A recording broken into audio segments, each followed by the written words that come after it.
LTV's Action Sports is brought to you in part through the generous support of these Leominster sponsors. Richardson Funeral Home, www.richardsonfuneralhome.net, the Il Camino Restaurant, www.ilcamino-restaurant.com, and by MP Crowley Company Incorporated, www.mpcrowleyinc.com.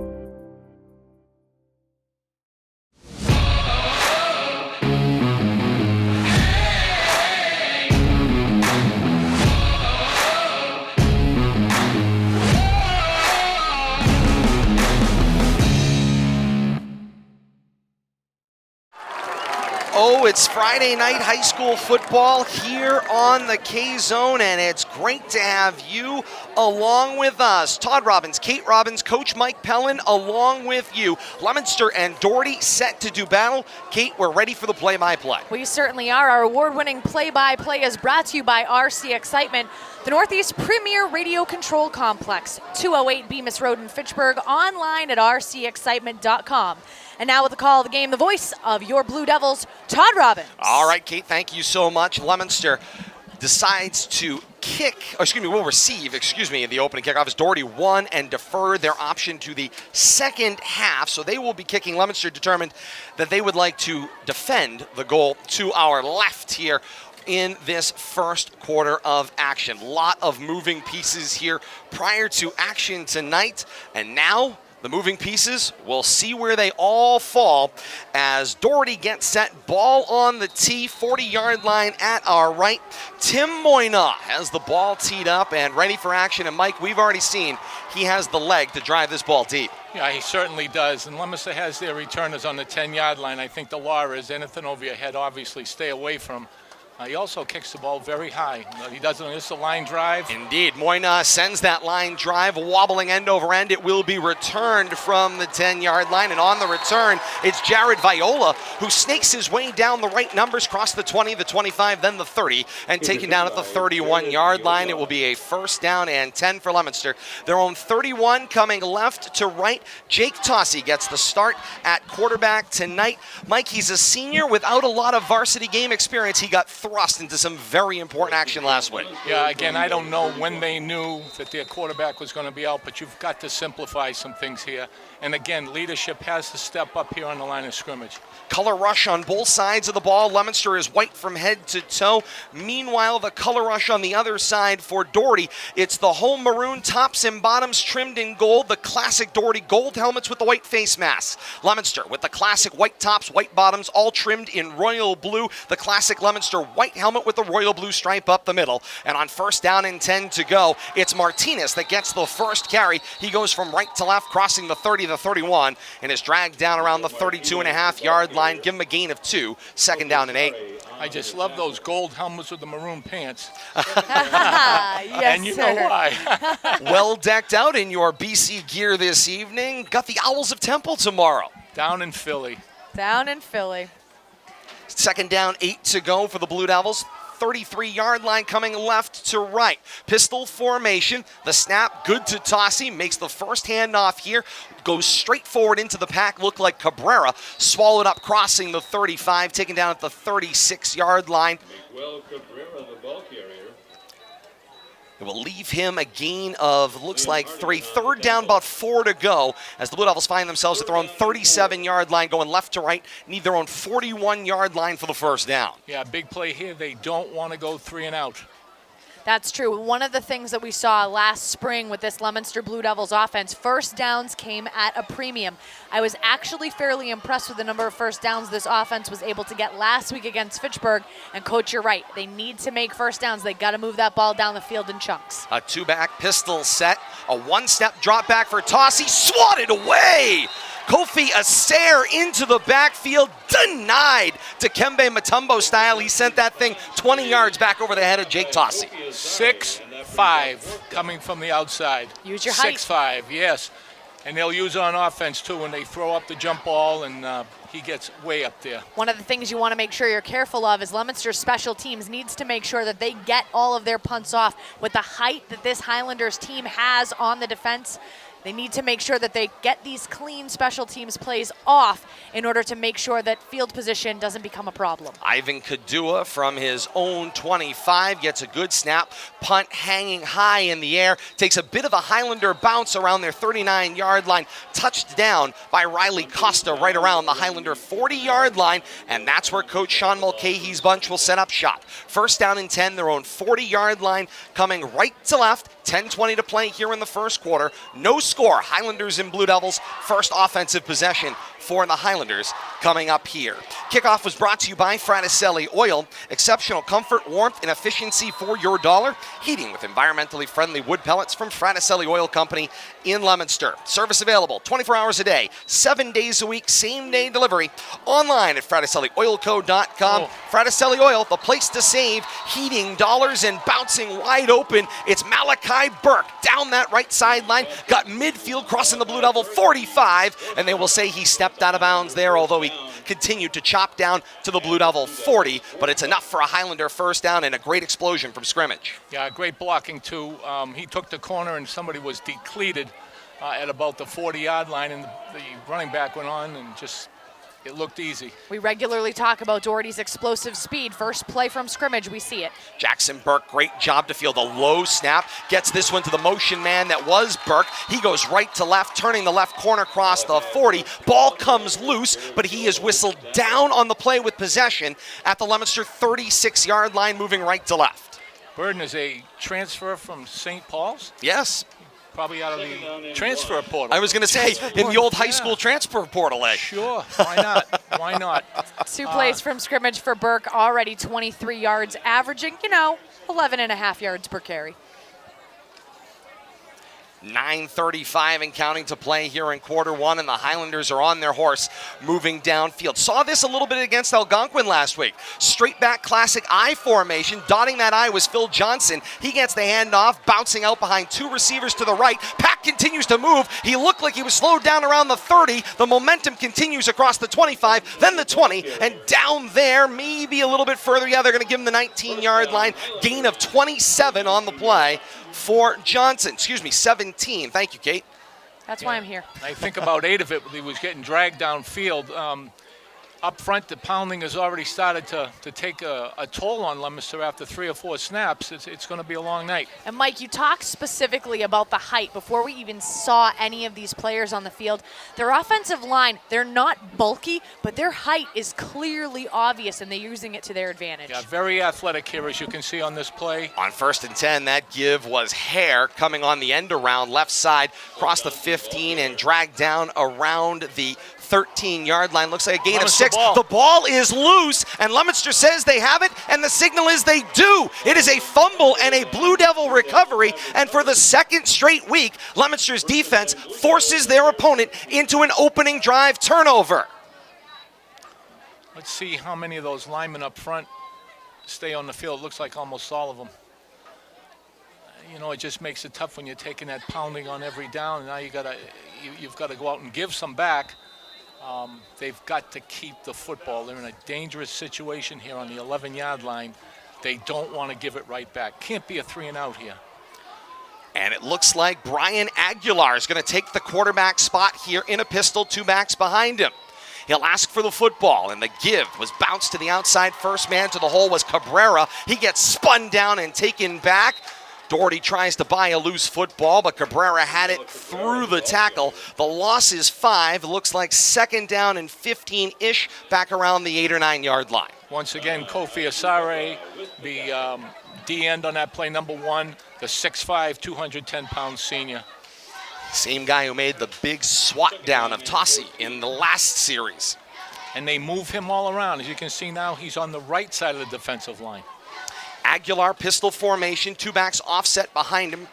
H-back located to his left. Here's the snap and the give. No, faked it. Option out to the left. He will option it now out into the hands of Cabrera, who gets his way to the corner at the 10-yard line, but is stacked up there on defense. And, Coach, the key to that option when you're working the edge, quarterback's got to set the edge and then allow his back to continue on and hit him with the pitch. Yeah, you got to have a good pitch relationship with that running back and the quarterback, and it's a dangerous pitch down there. Again, they're sitting right now on the 11-yard line, and it's 3rd and 12.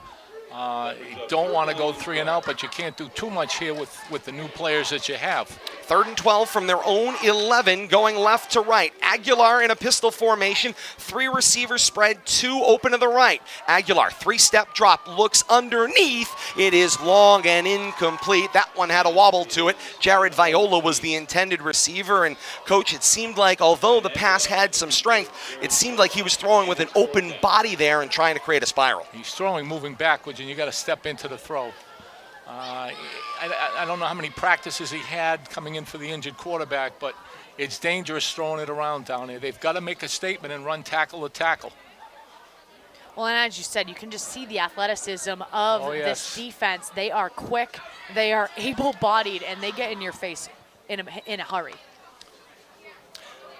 It looks like Martinez into punt, got a good snap there at his own goal line, and will pooch it downfield across the Leominster 30 to the Leominster 35-yard line. Not able to change field position, but at least pushed him out of the shadow of the Leominster end zone. So the Highlanders with fantastic field position.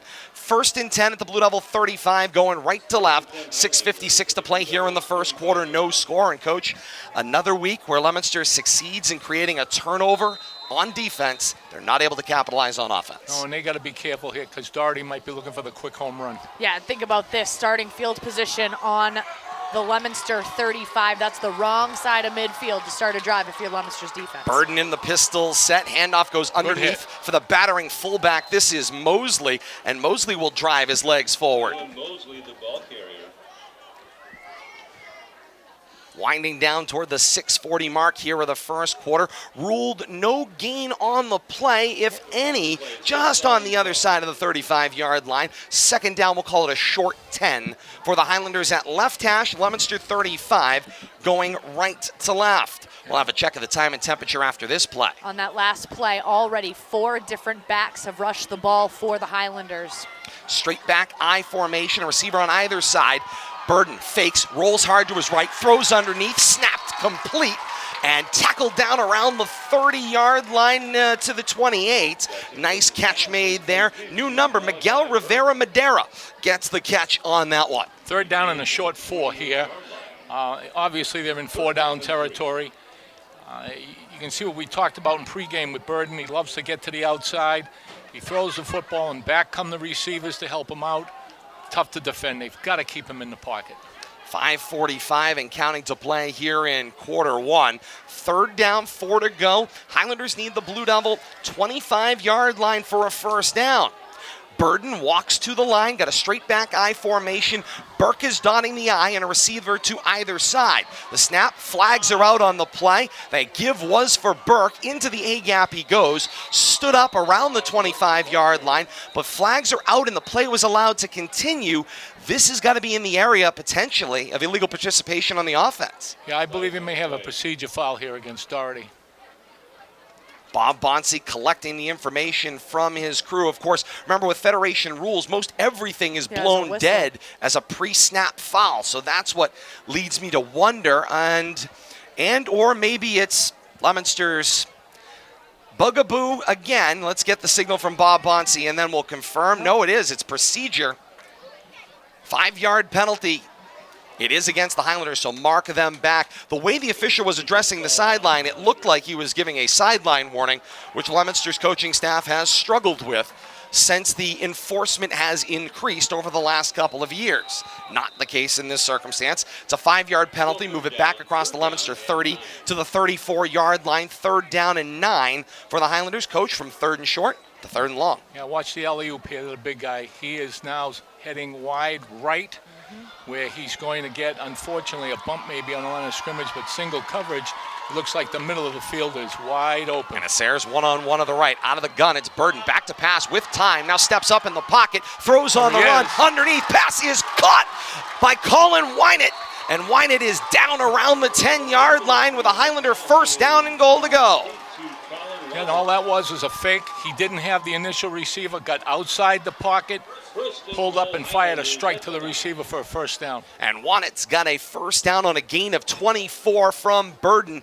That's great poise in the pocket, Coach. It looked like he was going to have to riff, and he just bought enough time for everybody to go where they needed to. I got to get this guy to go to number 22 with those gold helmets in maroon.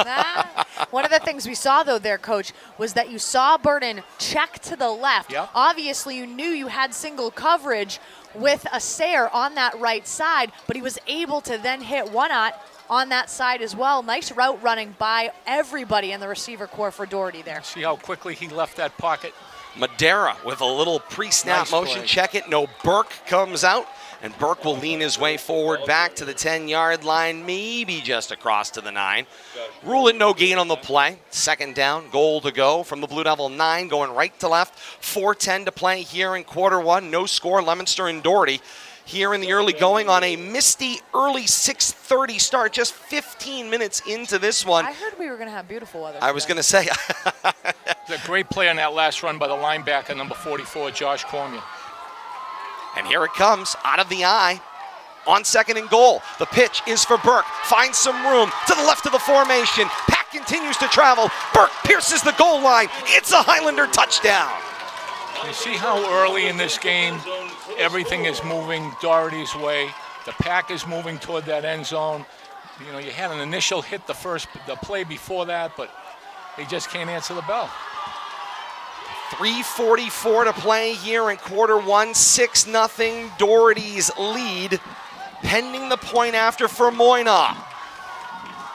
For Haynes. Moyna does the holding.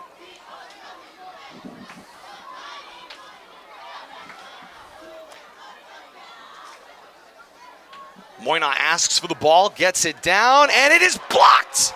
Leominster's middle of their line was able to pierce through the center, got the hands up in front of Haynes' kick, and knocked it down. Point after, no good. Teams come back up the field. 3:44 to play in the first quarter. Doherty strikes first, unable to convert the point after. It's Highlanders 6, Leominster nothing. More to come. This is Leominster High School football on the K-Zone. Bonus coverage for those of you joining us on Leominster TV. We continue along. Anytime radio steps away, we get a chance to say hello and good evening to you and provide you a little extra thought. Coach, great job coming through the middle on special teams play by Leominster. Both A-gaps they were coming from, they were just outnumbered. Doherty was inside.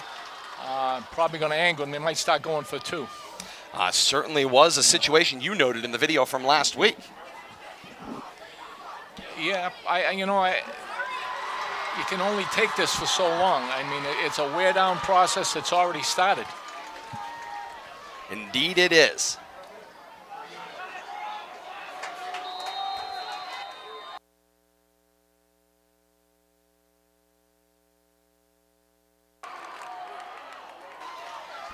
Back to Commerce Bank Field at Foley Stadium. Haynes sends the kick right to left and end over end. It is muffed downfield, picked up by the Blue Devils, Cabrera, and all of a sudden he's making something out of nothing. Here comes Cabrera, the 20, 25, go 30, 35, still on his horse, and dragged down just shy of the 40-yard line. Leominster with back-to-back special teams plays. Cabrera made a complete mess of catching that kickoff, but turned something into nothing. Yeah, he was backpedaling inside the 10-yard line. He broke that cardinal rule of trying to get anything inside. Dropped the football, and it was oh no, and then all of a sudden it was oh yes. And it's a first down and 10 for the Blue Devils. Their own 39 at left hash, coming left to right.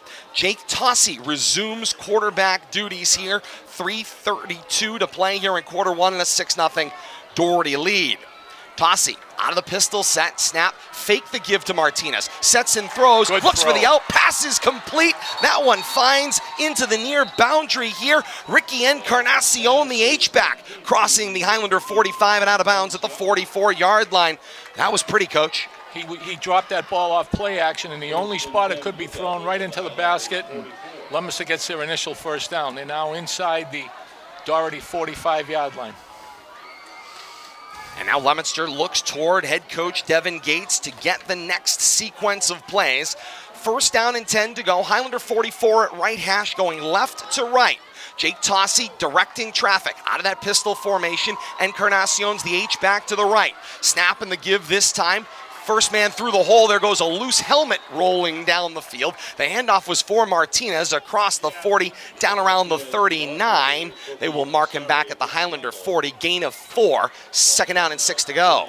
That helmet belonged to the big guy, Kofi Asare, number 1, and there's a timeout. He's off the field now. He picked up his helmet and went to the sideline. There's a Doherty player down. Indeed they are. Coach Mulcahy and the training staff heads toward the player that's down. And Coach, we see Coach Mulcahy for the first time here as he comes off the sideline. He himself nursing a little injury there, got the boot on. Blew his ACL prior to the start of training camp. Coach said, job's hard enough. It's even harder with the boot. But the good news is, for Coach Mulcahy, boot comes off in about a week or so, and he can't wait. Well, but even with it on, he gets right out there to his player, and that shows me that he has a lot of respect for his kids and what they're going through. What I'm impressed now with Leominster, this quarterback has gotten about 8 or 9 consecutive snaps that were chest high. He was able to execute the play and give them some positive yardage. And some of that credit's got to go to the center, Tony Kendall, getting the absolutely. good snaps out there tonight. Yeah. Let's check the time and temperature. It's brought to you by Dorico's Market, a full-service meat market and deli dedicated to providing the community with the highest quality meat selection at affordable prices. Worcester's go-to old-fashioned butcher shop and specialty market since 1947. Coming soon to 1123 Central Street in Leominster. Online at doricos.com. Try the brajol. That's good stuff right there. It's all good, Todd. It's all good. Shining on Shrewsbury Street now. Indeed it is. 2:50 and counting to play here in quarter number 1. Leominster marching left to right from the Highlander 40-yard line. Pistol set, the snap to Tossi, gets the handoff for Cabrera. Cabrera takes it on the speed, working it on the edge, cross the 35, then the 40. Got a Blue Devil first down and out of bounds at the 29-yard line of the Highlanders with a gain of 11. Great call on that play. Number 1, as I mentioned, was out of the game because his helmet was removed. They attacked that part of the field. Indeed they did. Dorico's Market brings us this check of the time and temperature. 64 degrees, foggy skies, a bit of a mist coming down as well. 6:50 on a Friday night, and great to have you along with us on this Friday, September the 17th.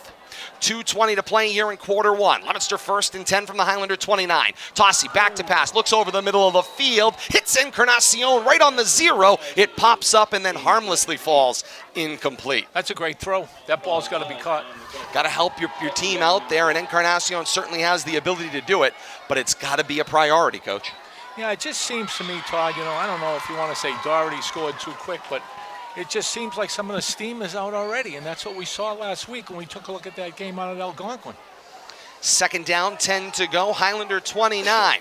Pistol snap for Tossi. Given the hands of Cabrera. Tries to race to the right edge. He is caught from behind and pulled down by the nameplate. No call, but a nice defensive play. The linebacker, Liam Hardigan, gets in there for the tackle. Yeah, I think some of the steam returned on that snap. We do have a conversation going on between the officials around the 32-yard line. The entire Leominster sideline looking for a flag on that. They're not going to get it, so there's going to be an explanation needed when that line judge goes back, but it's going to be officially a loss of 4 on that play. It's going to be 3rd down and 14. And that is back at the Highlander 33-yard line going left to right, and that is a Federation rule difference. Grabbing by the nameplate in Federation football and pulling down is the same as getting inside the collar for the horse collar tackle. It's ruled the same way. In this case, the officials didn't see it that way. 3rd down and long. Good snap to Tossi. Play action fake. Sets in the pocket. Looks over the middle of the field. Deflected twice and intercepted. Back the other way it comes in the hands of Tobias Hare. Hare on the race from right to left. Crosses the 20, then the 25. Got himself to the edge across the 30, go 35, and out of bounds at the Highlander 40-yard line. And there's a flag out at the end of the play. Going into the Leominster bench. A disaster for the Blue Devils offense as a pass over the middle of the field from Tossi gets deflected and then deflected again. Kofi Aser had the first deflection and then the interception downfield for the sure-handed Tobias Hare. Hey, you got to look for Kofi Aser and say, we're staying out of here. That throw was a little bit behind the receiver. The ball was deflected and it got into the hands of the Doherty defender, and then it was a race to midfield. And again, that's that athleticism we talked about in speed. It's a Highlander 1st down and 10, and there's a timeout on the field for the moment as the officials get things sorted out. 15-yard penalty. That's unsportsmanlike conduct against Doherty. Indeed it was. So they'll mark that back 15 yards. Play ended right around the 40-yard line. They've walked it all the way back to the Highlander 21. Nonetheless, a first down and 10 for Doherty. Their own 21 at right hash, coming right to left. First downs in this first half are brought to you by Leominster Credit Union. Make your plans happen at LCU. It starts with membership. Check them out on the web at leominstercu.com. At Leominster Credit Union, you're somebody. Straight back I formation here. Minute 5 to go. The snap handoff went to the first man to the hole. Quickly taken down on the play. It was Burke. Gains just 3, maybe 4 on the play. Call it second down and 6. Yeah, Leominster doesn't want to give the football right back here because, I'm sorry, Doherty doesn't want to give the football right back because Leominster just showed some real good things offensively. That quarterback threw the ball pretty well in that series. We haven't seen that type of explosive offense in quite a few games from Leominster. So impressive to have Tossie be able to come in, generate this type of offense. You just need to put a full drive together now if you're Leominster. Under 30 seconds to play here in quarter number 1. It's a low snap, gets bobbled. New quarterback out there on the field. This is Kareem Rose Simon. Simon races to the edge, snaps a little pass off, complete for Caperi, and he makes a great catch sliding across the 35 and down at the Highlander 38-yard line. Had a chance to meet Isaiah Caperi prior to the game. What a great student athlete. Great personality. He was up here trying to get the pregame music going. Just a positive influence. That pass has been ruled incomplete. Incomplete? That must have been an overrule from somewhere else on the play. Yeah, it's 3rd down and 7. They haven't gone to the monitor at all, so they must be happy with it.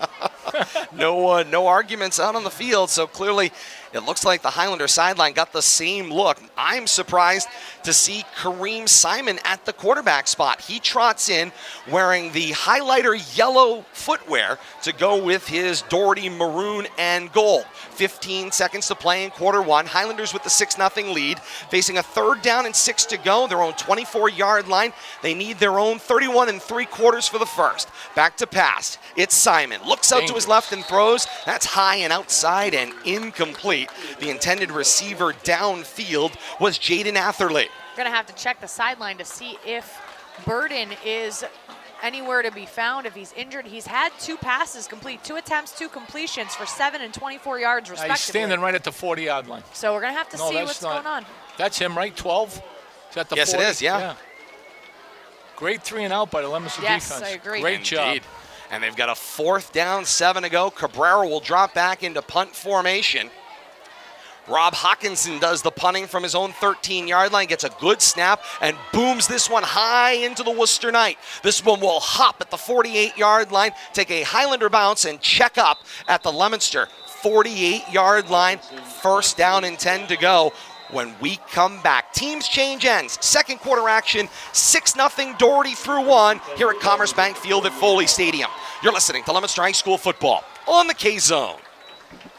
Bonus coverage for those of you joining us here on Leominster TV tonight. Great to have you with us. Todd Robbins, Kate Robbins, Coach Mike Pellin joins us here this evening. And Coach, through 1 quarter, saw some good things from the Leominster defense, certainly saw some good things from special teams, and the offense starting to catch up in the race. I think you saw some great things from the Leominster defense, and exactly what Leominster needs are leaders to step up and say, we're not going to let this happen again this week, and they've sent that message out. Great stop. They get the ball on the Leominster side. They're at the plus 48 with plenty of time. We're just changing into the second quarter to hold the ball, get a score, and put the pressure on Doherty.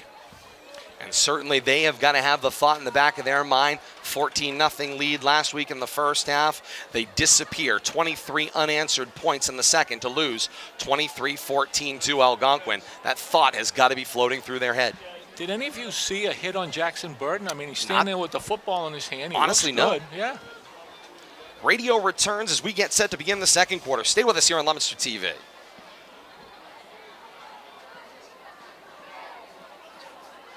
Back to Commerce Bank Field at Foley Stadium, high above the turf here in Worcester tonight, astride Chandler Street, and great to have you along with us here on the K-Zone. Todd Robbins, Kate Robbins, Coach Mike Pellin Leominster will go right to left here in the second quarter. They've got the ball first down and 10 at their own 48-yard line at right hash. Pistol set for Jake Tossi. Snap was off of his left pocket. He's able to recover it, get it into the hands of the running back at his right, and into the hole, crossing midfield, and dragged on the play. First carry of the night, that belongs to Josh Cormier, a junior fullback. Yeah, a lot of helmets popping up on the line of scrimmage. That really was a stalemate, I should say, but they have to, they've got to get them back into their own end. It's that simple. This ball has got to get back deep into Doherty territory if possible. 30 seconds gone by here in the second quarter. Leominster 2nd and 8. The delayed give put it in the hands of Riley Costa, who races for the right edge toward the boundary across midfield and out of bounds at the Highlander 45-yard line. Be in the neighborhood of a first down. They're going to come up about 2.5 yards short. Yeah, I was going to say the marker went down and kind of went backwards, threw us a little bit. You are right, Coach. Third down, 2 to go. Ball was out of bounds officially at the 44-yard line at right hash of the Highlanders. All right, you saw Asare leave the field. Let's see if Leominster attacks his position. Pistol set, Tossi there, 2 backs with him. 3 receivers across the formation. The H-back is Encarnacion at the right. The delayed give, put it in the hands of Costa, takes an initial hit, and then is spun down at the 45. Short loss on the play, and it's going to bring up a Leominster 4th down and a full 3 to go. They need the Highlander 42 for a first down. Todd, are we going to go here? That's a great question, Coach. Certainly don't have the field goal unit to do it. And, Coach Devin Gates has traditionally been very aggressive with his play call. Normally, as soon as he gets around midfield, it's pretty much a no-brainer, and we do see, I believe, is the offense staying on the field? It certainly Yes, it does is. look at. So. Change at quarterback. Brian Aguilar, the option back, will take over. 2 backs, offset pistol with him, a receiver to either side of the formation as Aguilar calls signals on 4th down and 3 to go. Play action fake. It's now the option out to the right. He options to Cabrera, races to the edge, across the 45, then the 40. It's a Blue Devil first down. Leominster converts on a 4th down and short, shallow into the Highlander territory. It's a gain of 7 for Cabrera, and that's individual effort on the left edge. Absolutely, and great pitch relationship between the quarterback and the running back. They just had numbers coming to the corner, executed the play, and got the first down. That first down carry for Cabrera is his 5th of the night. He's got 18 yards on the night so far. That's 18 of Leominster's net of 32 yards as part of their rushing attack. 1st and 10, Blue Devils at the Highlander 40. The march from right to left. Tossi resumes the quarterback spot.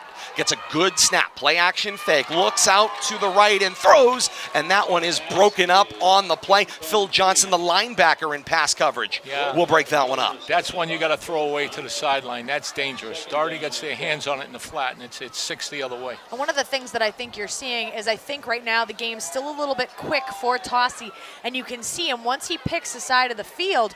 Those defensive backs and those linebackers for Doherty, especially the veterans that are really great athletes, are able to just watch his eyes. He's keying off of his first read, and he is zoning in. There's no other movement that Tossi's making, so he's telegraphing what side of the field he's going to be throwing on, and those defensive backs and linebackers are able to jump that route. 2 receivers go wide left out of this pistol. Good snap to Tossi. Put it in the hands of Cabrera. Cabrera races it away from that protection, crossing the 40-yard line and taken down at the 38. He'll gain back what was lost plus a little. Call it third down, and a long 9 coming up here. Blue Devils need to achieve the Highlander 30 for a first down. It's 4-down territory here, and there's such over pursuit on the football that if they have a reverse, I think they could do some damage. And Leominster's offense already having to convert on a 4th down in this offensive drive already. So you're right, 4-down territory we are in. Tossi in the pistol, 2 backs and 2 receivers. Back to pass with some time. Launches down the right side of the field, and he leads his receiver a little too far. Brian Aguilar was the intended receiver. Good coverage downfield there. Tobias Hare already with 1 interception on the day. Downfield in coverage on Aguilar, and it brings up another 4th down, this time and 9 to go for the Blue Devils at the Highlander 39. And this is an interesting choice in the short field, but the punts aren't exactly exploding downfield. This is a chance to pin them down deep. The Doherty returner's got to put his heels on the 10-yard line, and he's already walking down by the 5. But you just got to use good judgment on these returns. Back up to the 10 and know that anything that's over his head, let the ball go. High snap finds its way to Martinez, takes one step forward, puts a good boot into it, and the punt is muffed at the 5-yard line. It is recovered by Carpaye. Carpaye now races out to the edge, got the 10, then the 15, still on his feet, slips a couple of Blue Devil defenders. He's got his way to midfield, and he's all the way to the goal line. 30, 20, 10, and caught from behind. A touchdown saving tackle by Riley Costa. There's a loose football and a pig pile at the end of the play. It'll go down as a return of 94. What a return from Kay Perry. Again, it's special teams. The Doherty returner went back to the 5-yard line, caught it, dropped it, picked it up, and down at the Leominster 10-yard line was high-fiving his teammate behind him when the Leominster defender came down and said, "You didn't get there yet," and he didn't. Unbelievable. And that is a second time Leominster's been a part of that. They were on the wrong end of it last week. This week they were able to prevent a touchdown from scoring, at least for the moment. 8:54 to play here in quarter number 2. 6-0 Doherty lead, and they look to add to it. Highlanders in a little bit of disarray, but it looks like quarterback Jackson Burton talking to the offensive coordinator Terry Walls, and he sends him back out onto the field, so Burton resumes his quarterbacking responsibility. These teams don't have enough time in their daily practices to work on celebrations. That's right. Yeah. That's right. That is one of those that you just don't get to it, you know? That's right. Oh, it's just play the game. You don't need to do that. Straight eye backfield, dot in the eye is Burke. He gets the handoff from Burton. Pack caves toward the goal line, but it is shy. Down at the 1-yard line, Malachi Burke, 2nd and goal to go with the Leominster 1. Yeah, there may be some thoughts as the game goes on to stop kicking to the returners and kick the ball out of bounds. Certainly the coverage downfield has been a bit of a challenge, as it hasn't been handled all that well, but you haven't been able to stop them either. I can't see a replay, but there certainly was a block that was very close at about the 10-yard line. That looked like a clip to me. 2nd down, goal to go at the 1-yard line, just inside of right hash. Burden talks to his center, Bryce Miller, and now goes under center. He's going to keep it himself. Flag is out for the moment. Burden is in with a Highlander touchdown, but there are whistles, and the flag went toward the Leominster backfield. Procedure is the call. It will go against the Highlanders, a 5-yard penalty. 2nd down and goal still. Take the 6 down for the moment.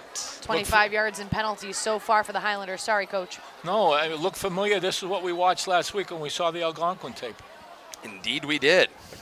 First half action here on the K-Zone, brought to you by Acme Carpet One in Lunenburg. 4 generations of quality work because they are your neighbors. There's lots of pros and cons in the flooring business, and these are the pros. Online at acmecarpet1.com. And 12 back in the game. That would be Jackson Burton going back in at quarterback. Indeed he is. Line up in an eye. Straight back I formation. Burke dots, receiver to the left. The snap, Fumble. there was a bad give there. Loose football. Leominster should be first to it, and they are. Blue Devils hop on that football. And Leominster's defense stands up once again. Looked like 46 to my eye. Braden Martin picked that one up. I think this is why I got out of coaching. I'd be losing my mind at halftime. Somebody is high-fiving a teammate while the Leominster guy goes right by him and makes a tackle that takes 7 away. I just couldn't do it anymore. 2 turnovers so far for the Doherty Highlanders, and right now it is a story of woes because of a lack of discipline in these seemingly gimme situations. 2 of them in a row here. 2 turnovers total for Doherty after that fumble. We stand pat at 6-0 Highlanders, 8:05 to play here in the second quarter. Leominster 1st and 10, their own 15 after creating a second turnover on the night. The give was to Nico Martinez with some room off the left of center across the 15-yard line and rolls his way out to about the 17. Give him a gain of 3, 2nd down and 7. So here we go again. Doherty gives the team a second life. Indeed. From our Walker Orthodontics mobile broadcast booth, I'm Todd Robbins. Is someone in your pod not sleeping well? Talk to Walker Orthodontics in Lunenburg, a pioneer in advanced airway orthodontics. 978-345-7988. Online at drwalker.com. Walker Orthodontics is your first step to a better night's sleep. And goodbye going downfield and pushed out of bounds at the last second there. It was Wannett that makes the play downfield. A huge run for Miguel Cabrera. Finds some room down the sideline, cross midfield, and is shoved out just shy of the Highlander 25-yard line at the 26. And Leominster's got something going here. Todd, I was listening to your commercial. I'd be losing sleep. Gain of 51 on that play. For Cabrera. Look at Sean Indeed. Mulcahy. He's got to be out of his mind with this. Coaching staff may be looking to meet up with Dr. Walker to get a little help with a better night's sleep. Yeah. First down and 10 to go at the 26-yard line, going right to left. Tossi's directing traffic in the backfield.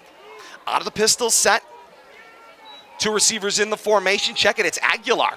Aguilar gets the snap and makes the handoff, trucking his way through the hole. Flag is out from the back judge, thrown all the way out to the 15-yard line.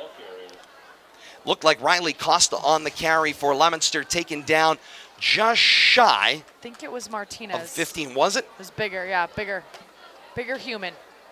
Perhaps a fullback. Personal foul is the signal. Major face mask. This goes against the Highlanders. Yeah, and that was on the running back. You could see as Martinez was carrying the ball, his head jerked back into the right. So I was wondering if there was a face mask, but that flag came from well downfield. And you know why, Katie? Because Leominster opened up a great hole. They ran by the linebacker, and that was the only thing they could do to stop that back. Leominster's winning on the line of scrimmage right now. 7:12 to play here in the second quarter. 6-0 Doherty's lead, and a timeout taken on the field as it appears the Blue Devils want to talk things over. First down and goal to go at the 8.5-yard line, give or take, after the penalty enforcement. Yeah, you know, again, I look at some of these kids on the sidelines, talking to their friends when their team needs them the most. I mean, get in the ball game, be a team player. We're almost looking at a replay of last Saturday night at Algonquin, or last Friday night. How many yards was that penalty again, Todd? Half the distance. It would have been 15, but they were just on that borderline of the 15, so they must have ruled them across. Then they have to mark it half the distance. So it's first down and goal to go. Ball at the 8-yard line. Coming out of the Blue Devil timeout, Aguilar resumes quarterbacking duties. He's got an offset pistol with two backs behind him. Receiver to either side. The H-back is Encarnacion at the left. The snap, fake the give to the first man through option out. He gets popped, does Aguilar, but got it in the hands of Cabrera, who excitedly makes it back across the 10 to the 8-yard line. Call it no gain on the play. Second down and goal to go. Leominster went to an unbalanced line on that play. They ran a play fake into the charging defender. Quarterback pulled out, and again, great pitch relationship with the tailback. Cantina Oils of Air promises authenticity in every drop. Their blended olive oils can be used at the table in your favorite recipe and also for sauteing, baking, or broiling any meal. A New England staple for 7 decades. You can find Cantina Oils at your favorite grocery location. Online at cantinaoils.com. On second down and goal to go, Aguilar, the snap, rolls out to the right, throws underneath, makes the catch, does Jack Fish, leads to the goal line. It's a Blue Devil touchdown. Great throw on the play, rolling out to his right. The receiver took a quick look inside, then broke to the sideline at the flag. A great throw. 6:21 to play in the second quarter. Knotted at 6 apiece. Talk about change in fortunes here. We'll recap it all for you coming up in a moment here. But first, the point after opportunity. Terry D'Oliveira does the place kicking for Leominster. Jared Viola does the holding. Kicking from right to left. Good snap, ball down, and D'Oliveira drives it through enthusiastically. Back up the field come the teams. 6:21 to play in the second quarter. It's Leominster 7 and Doherty 6. A break and we're back with more. This is Leominster High School football on the K-Zone. Bonus coverage for those of you joining us on Leominster TV. And Coach, you give it up on the one end. Lose the football, don't score, does Doherty, and Leominster takes it downfield. Penalties keep the drive alive. Ball just keeps matriculating, and Leominster this time executes and finishes. Leominster's made some great snaps on special teams. They made a great snap there to take the 1-point lead. I don't know how to explain what I saw in that punt return. I have never seen a ball carrier going into the end zone stop to high-five his teammate and then take a hit.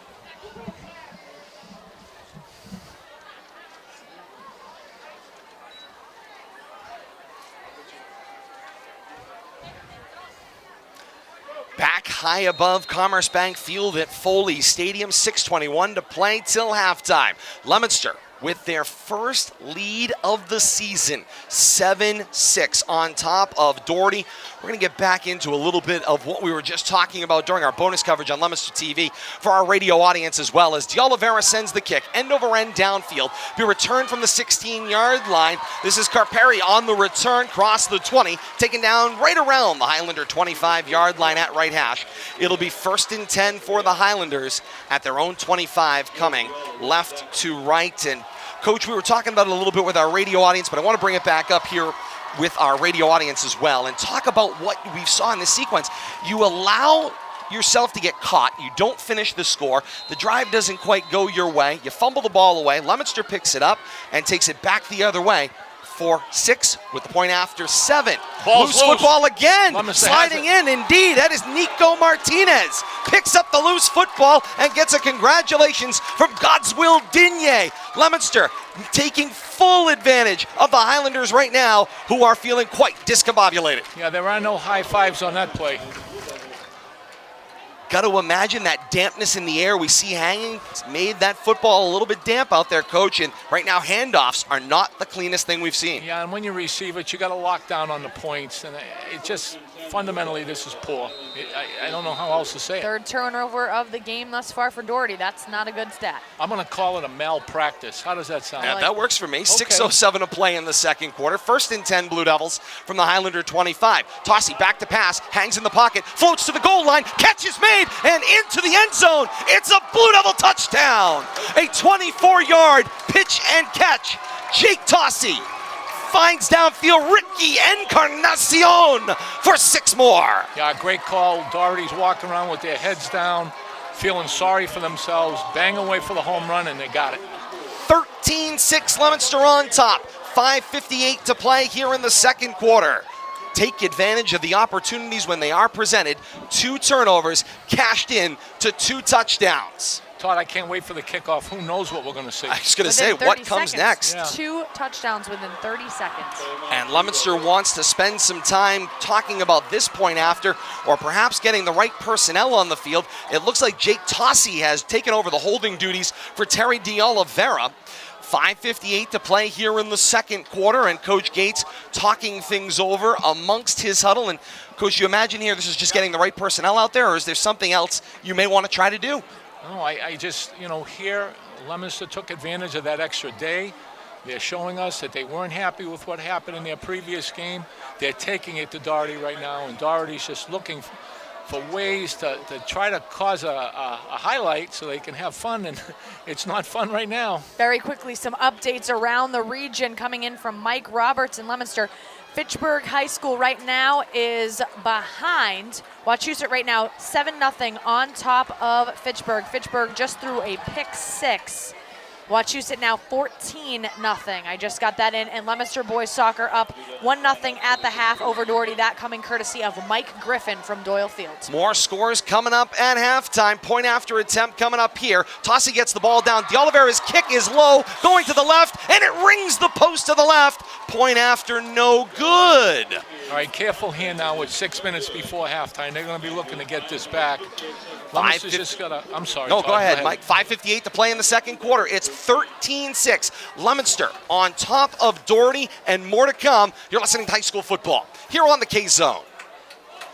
Bonus coverage for those of you joining us on Leominster TV. Go ahead, Coach. Had to cut you off. Leominster has to stay disciplined on this special team. Stay in their lanes, make plays, and they're going to be fine. We're inside 6 minutes left in the half. They're taking it to them up front.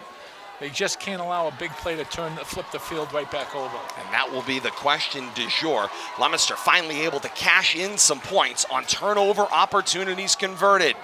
See if that continues here as we work our way toward halftime. Radio audience rejoins us in moments. 5:58 to play here in the second quarter. An enthusiastic crowd on hand here at historic Foley Stadium. Commerce Bank Field at Foley Stadium now. Here astride Chandler Street in Worcester. Kick end over end from De Oliveira. Play made Willie Mays style. And on the run and on the return, it's won it. won it on the return down the left side of the field. He's got the 40, go 45, then midfield, stood up on the play at the 48-yard line and down there. It's a return of 30 yards on the play for Colin Wynick. Coach, you said you wanted to see what came next. More special teams fun. You can't allow their talent to take this thing over on special teams. You just can't. A dangerous returner. He took it on one hop and he blew out of there, and Leominster lost coverage. More fireworks coming out of Crocker Field. Aquendo runs for a scamper TD. 14-7 right now. Wachusett on top of Fitchburg coming out of historic Crocker Field in Fitchburg. Shootouts everywhere you go across the region tonight. On 1st and 10 for the Highlanders from the Leominster 47. Out of an eye. Burden, snap, pitch, bounces it out to Burke. Finds the edge at the right side, 45. Drives his legs down toward the 40 and is stopped up there just over the 41. Nose at the 40-yard line. 2nd down and 3 to go for the Highlanders. But I've not been able to be, I'm completely amazed. Both teams being able to be successful with multiple quarterbacks running their offenses tonight. Very interesting that the ball has been able to matriculate down the field so well. 5:10 to play here in the 2nd quarter. Out of an eye again. This pitch is to Malachi Burke again. He'll take it out to the left of the formation this time. Got the 40, then the 35, and is stopped up there, but with plenty of distance for a Highlander 1st down. And Coach, this has been an important back-to-back sequence. They struggle with the pitches. They struggle with the handoffs. 2 clean ones back-to-back kind of gets things back on track. You can't allow a team like this to flip the field so quickly. Under 5 minutes to play here in the 2nd quarter. 13-6. Leominster on top of Doherty, and the Highlanders walk to the line. 1st and 10 at the Blue Devil 35, going left to right. Out of that straight back eye again. This time Johnson was dotting. He gets the handoff, bounces off a hit, crosses the 35, and is spun down at the 33-yard line. Going to be no gain on the play. His knee was better. down. Oh, they called him back. Yeah, how about that? Much better play on 1st down for the defense. A lot of penetration there and good form tackling. So no gain, officially the ruling on the play. 2nd down and 10. They actually kind of move the ball back just a slight skosh. It's off the 35, now about between the 36-yard line and that 35. Johnson's knee was down as soon as he broke across that line of scrimmage, and so that's the reason for the spot.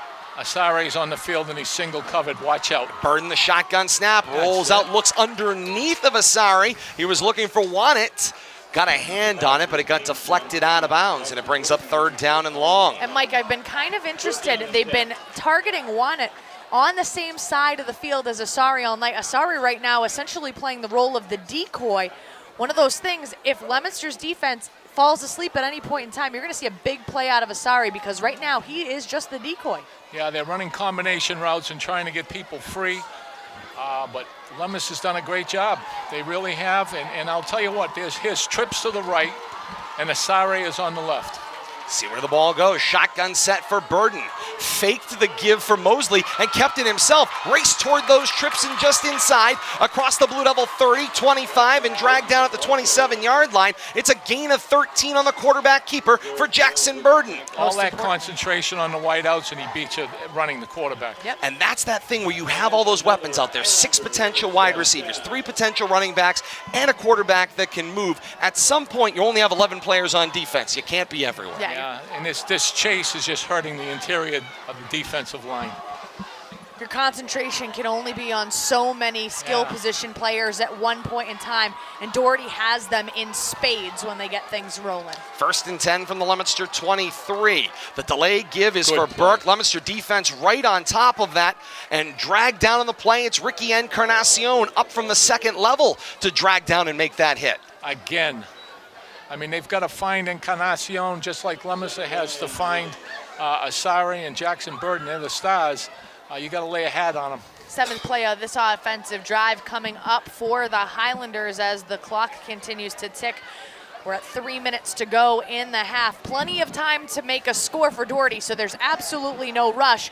The problem has been execution deep in Leominster territory. They need to be able, Doherty does, to finish a drive. Burden out of the gun, 2 backs. Back to pass on 5 steps. Launches down the right side. It is long and incomplete. Messiah Adakora was the intended receiver. Great coverage by the Leominster defensive back. I'm trying to get a number. He ran with him step by step and forced that pass up and out of bounds. It's been clear that one of the points of 14, Kate Miguel Cabrera is that defensive back. Go ahead. one of the points of emphasis this week clearly has been for the defensive backs for Leominster to keep stride with the myriad of offensive weapons as part of the receiving core for the Highlanders, and they've been doing a nice job, as Coach Mike Pellin has talked about thus far in this game. The thing is, can they go 4 full quarters, step for step, with these athletes?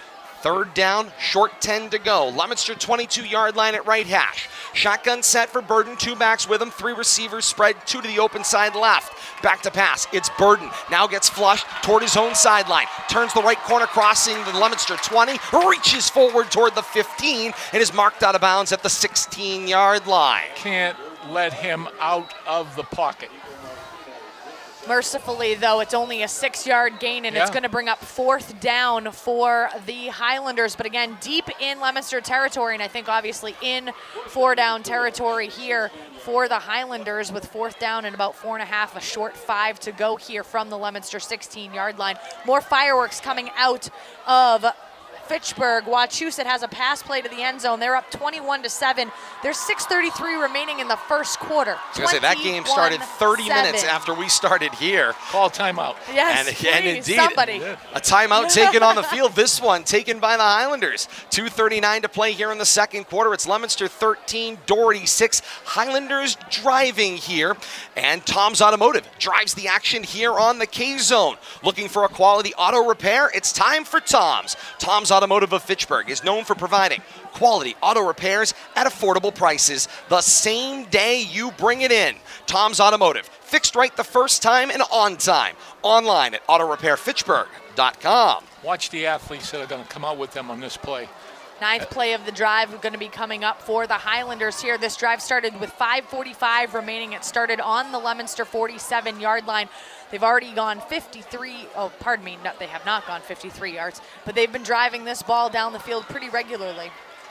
4th down. Have to 4th finish down, and yes, a handful left here. Looks like a 4th down and about 5 to go. Highlanders need to advance the football to the Blue Devil 12-yard line for the first down. Trip receiver out to the left, single receiver to the right. Shotgun set, back to pass. Burden looks over the middle of the field, in and out of the hands of the defense, incomplete. But more important than the interception is the turnover on downs, and Leominster gets the football back. 1st and 10 at their own 21, coming right to left. 4th turnover for the Doherty offense so far. They've had 6 offensive drives, 4 turnovers with that turnover on downs. Need to keep it simple here. You can't give them the ball back inside the plus territory. 2:34 to play here in the second quarter. 13-6 Leominster's lead. Remember, Blue Devils started with the football, so that means the Highlanders will start with it at the beginning of the second half. Pistol set here for Jake Tossie at the quarterback spot.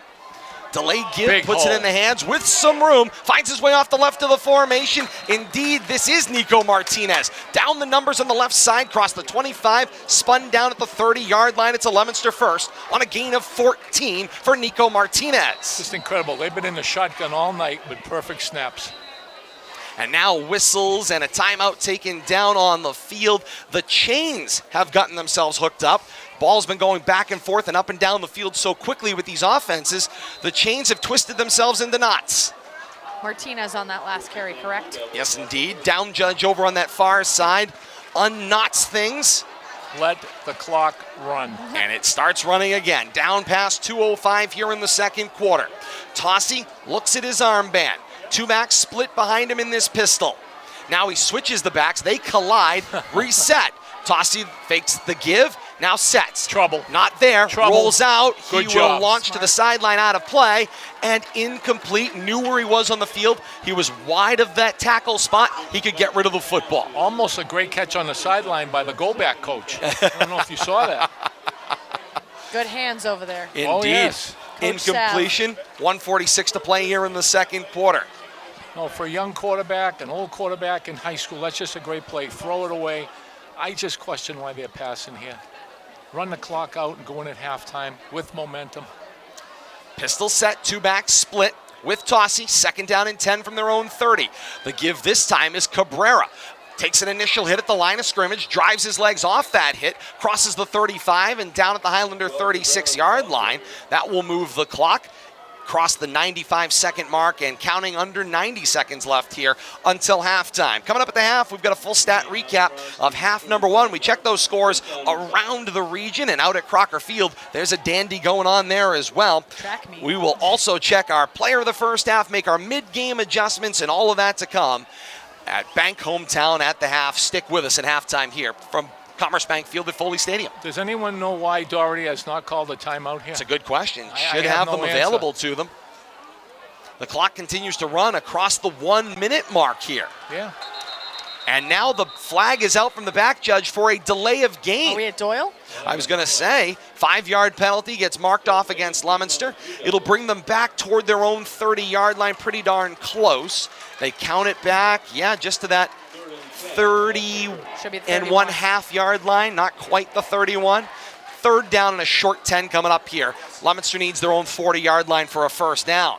Yeah, a new quarterback, but he's got to know when that field judge raises his hand, there are 10 seconds before the snap. Pistol set. 2 receivers in the formation. The H-back is Encarnacion. Snap, the give. This is Cabrera. Slices his way through the defensive line, across the 35, down around the 38. It's a gain of 9 on the play for Miguel Cabrera. Again, does anyone know why Doherty's not calling timeout? It's a great question because the clock continues to run and it's 4th down and short to go. Leominster needs 2 yards for a first at their own 40. We're down to the final 30 seconds here of the second quarter, and I think both sides seem they got it. Now a timeout taken. Wow, okay. Coach Mulcahy asks for the timeout. I don't know if he was going to take those home with him tonight or what he I was was going going to to do. say, I mean, what if you were to speculate, is the thought here you don't want to extend the clock for Leominster? That would be the only logic I could make. I can't find any logic there, Todd. I'm sorry. I appreciate it. Coach Mulcahy in to speak to his defense here. See what Leominster does. You're on your own side of midfield. You need 2 yards, 27 seconds to halftime.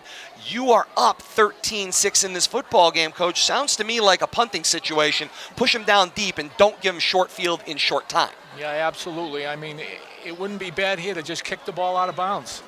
I mean, Doherty's going to get the football back now with what I believe is 2 timeouts left, and they're going to be looking at a long field. The way Leominster's playing defense and playing on the line of scrimmage, it's a solid move. Indeed. And so Coach Gates sends his squad back out on the field. I see no evidence of a punter going into punt formation here. I simply don't understand this. I'm sorry. We're getting back into the malpractice thing that we talked about. Brian Aguilar, quarterback spot, 2 backs with him. 3 receivers across the formation on 4th down and 2 to go. Aguilar, hard count, almost got the front to jump. More hard counts. Now they look to Coach Devin Gates. He spends the timeout. Good. No change. 27 seconds left here in the second quarter. So perhaps a little game of cat and mouse here. Yeah, I think that's solid for them to punt here. You don't want to give the ball back at the Leominster 40-yard line. In a game that you're up a touchdown, you're inside 30 seconds, you've played great.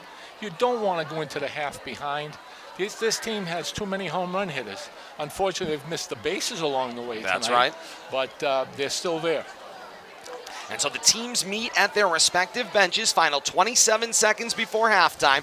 13-6 is Leominster's lead on a misty but well-attended night here at Commerce Bank Field at Foley Stadium. Coach, can't say enough about these. The pent-up demand for people wanting to come back to high school athletic events after having to stay away last year due to COVID protocols. Yeah, it was painful, and you can see at the games, like we watched that Algonquin Doherty game, that place was packed. Yeah. And I mean, in a terrible night in Leominster, you still drew what, about 1,000 fans? A little over 1,000 fans, I would say, at Doyle Field. So the people have spoken, and now we're in a punt formation. And Nico Martinez stands at his own 27-yard line to receive the punt. Ruled clear, good snap, gets the punt away on the 1 step. Wobbling end over end on the side. It is muffed again by Carperi. He will scoop it up. Make him run to the sideline here. There's Gets no a couple place of to blocks, go. gets Good. to the 35, and Leominster's defense will swallow him up. Ball popped loose, but Carperi is down on the play at his own 35-yard line with 14 seconds until halftime. Yeah, great coverage by the Leominster special teams. They forced him back into the boundary and took it away from him. Now you're down to 14 seconds with the football, but shouldn't you have maybe a minute? Those timeouts. If you were to have left some of that time on the clock, certainly something to think about. This will really be interesting if they call a timeout after this play with 14 seconds left. We'll really know something's up. And Jogging out to his huddle, it's Jackson Burden. Kofi They're Aser, gonna take a knee. yeah, trotting behind him, and it does. Looks like that victory formation. Yeah. Officials stay in close. They're going to go to halftime. Down a touchdown. Burden will kneel it down. And I think Coach Sean Mulcahy wants to take a page out of his scenario from last week. His team was great in the first half last week, laid an egg in the second. Perhaps he's hoping for the same from Leominster, who has had a phenomenal first half of action as we end half number 1 here from Commerce Bank Field at Foley Stadium. Leominster with a 13-6 lead at halftime. Yeah, I'm watching these guys come to the sideline and go in for the half, and Leominster's done a great job physically with them. They really have. 13-6 Leominster over Doherty at the half. Halftime show coming up in moments. Stick and stay with us here on the K-Zone and Leominster TV. Leominster on top of Doherty, 13-6 at the half. This is Leominster High School football on the K-Zone.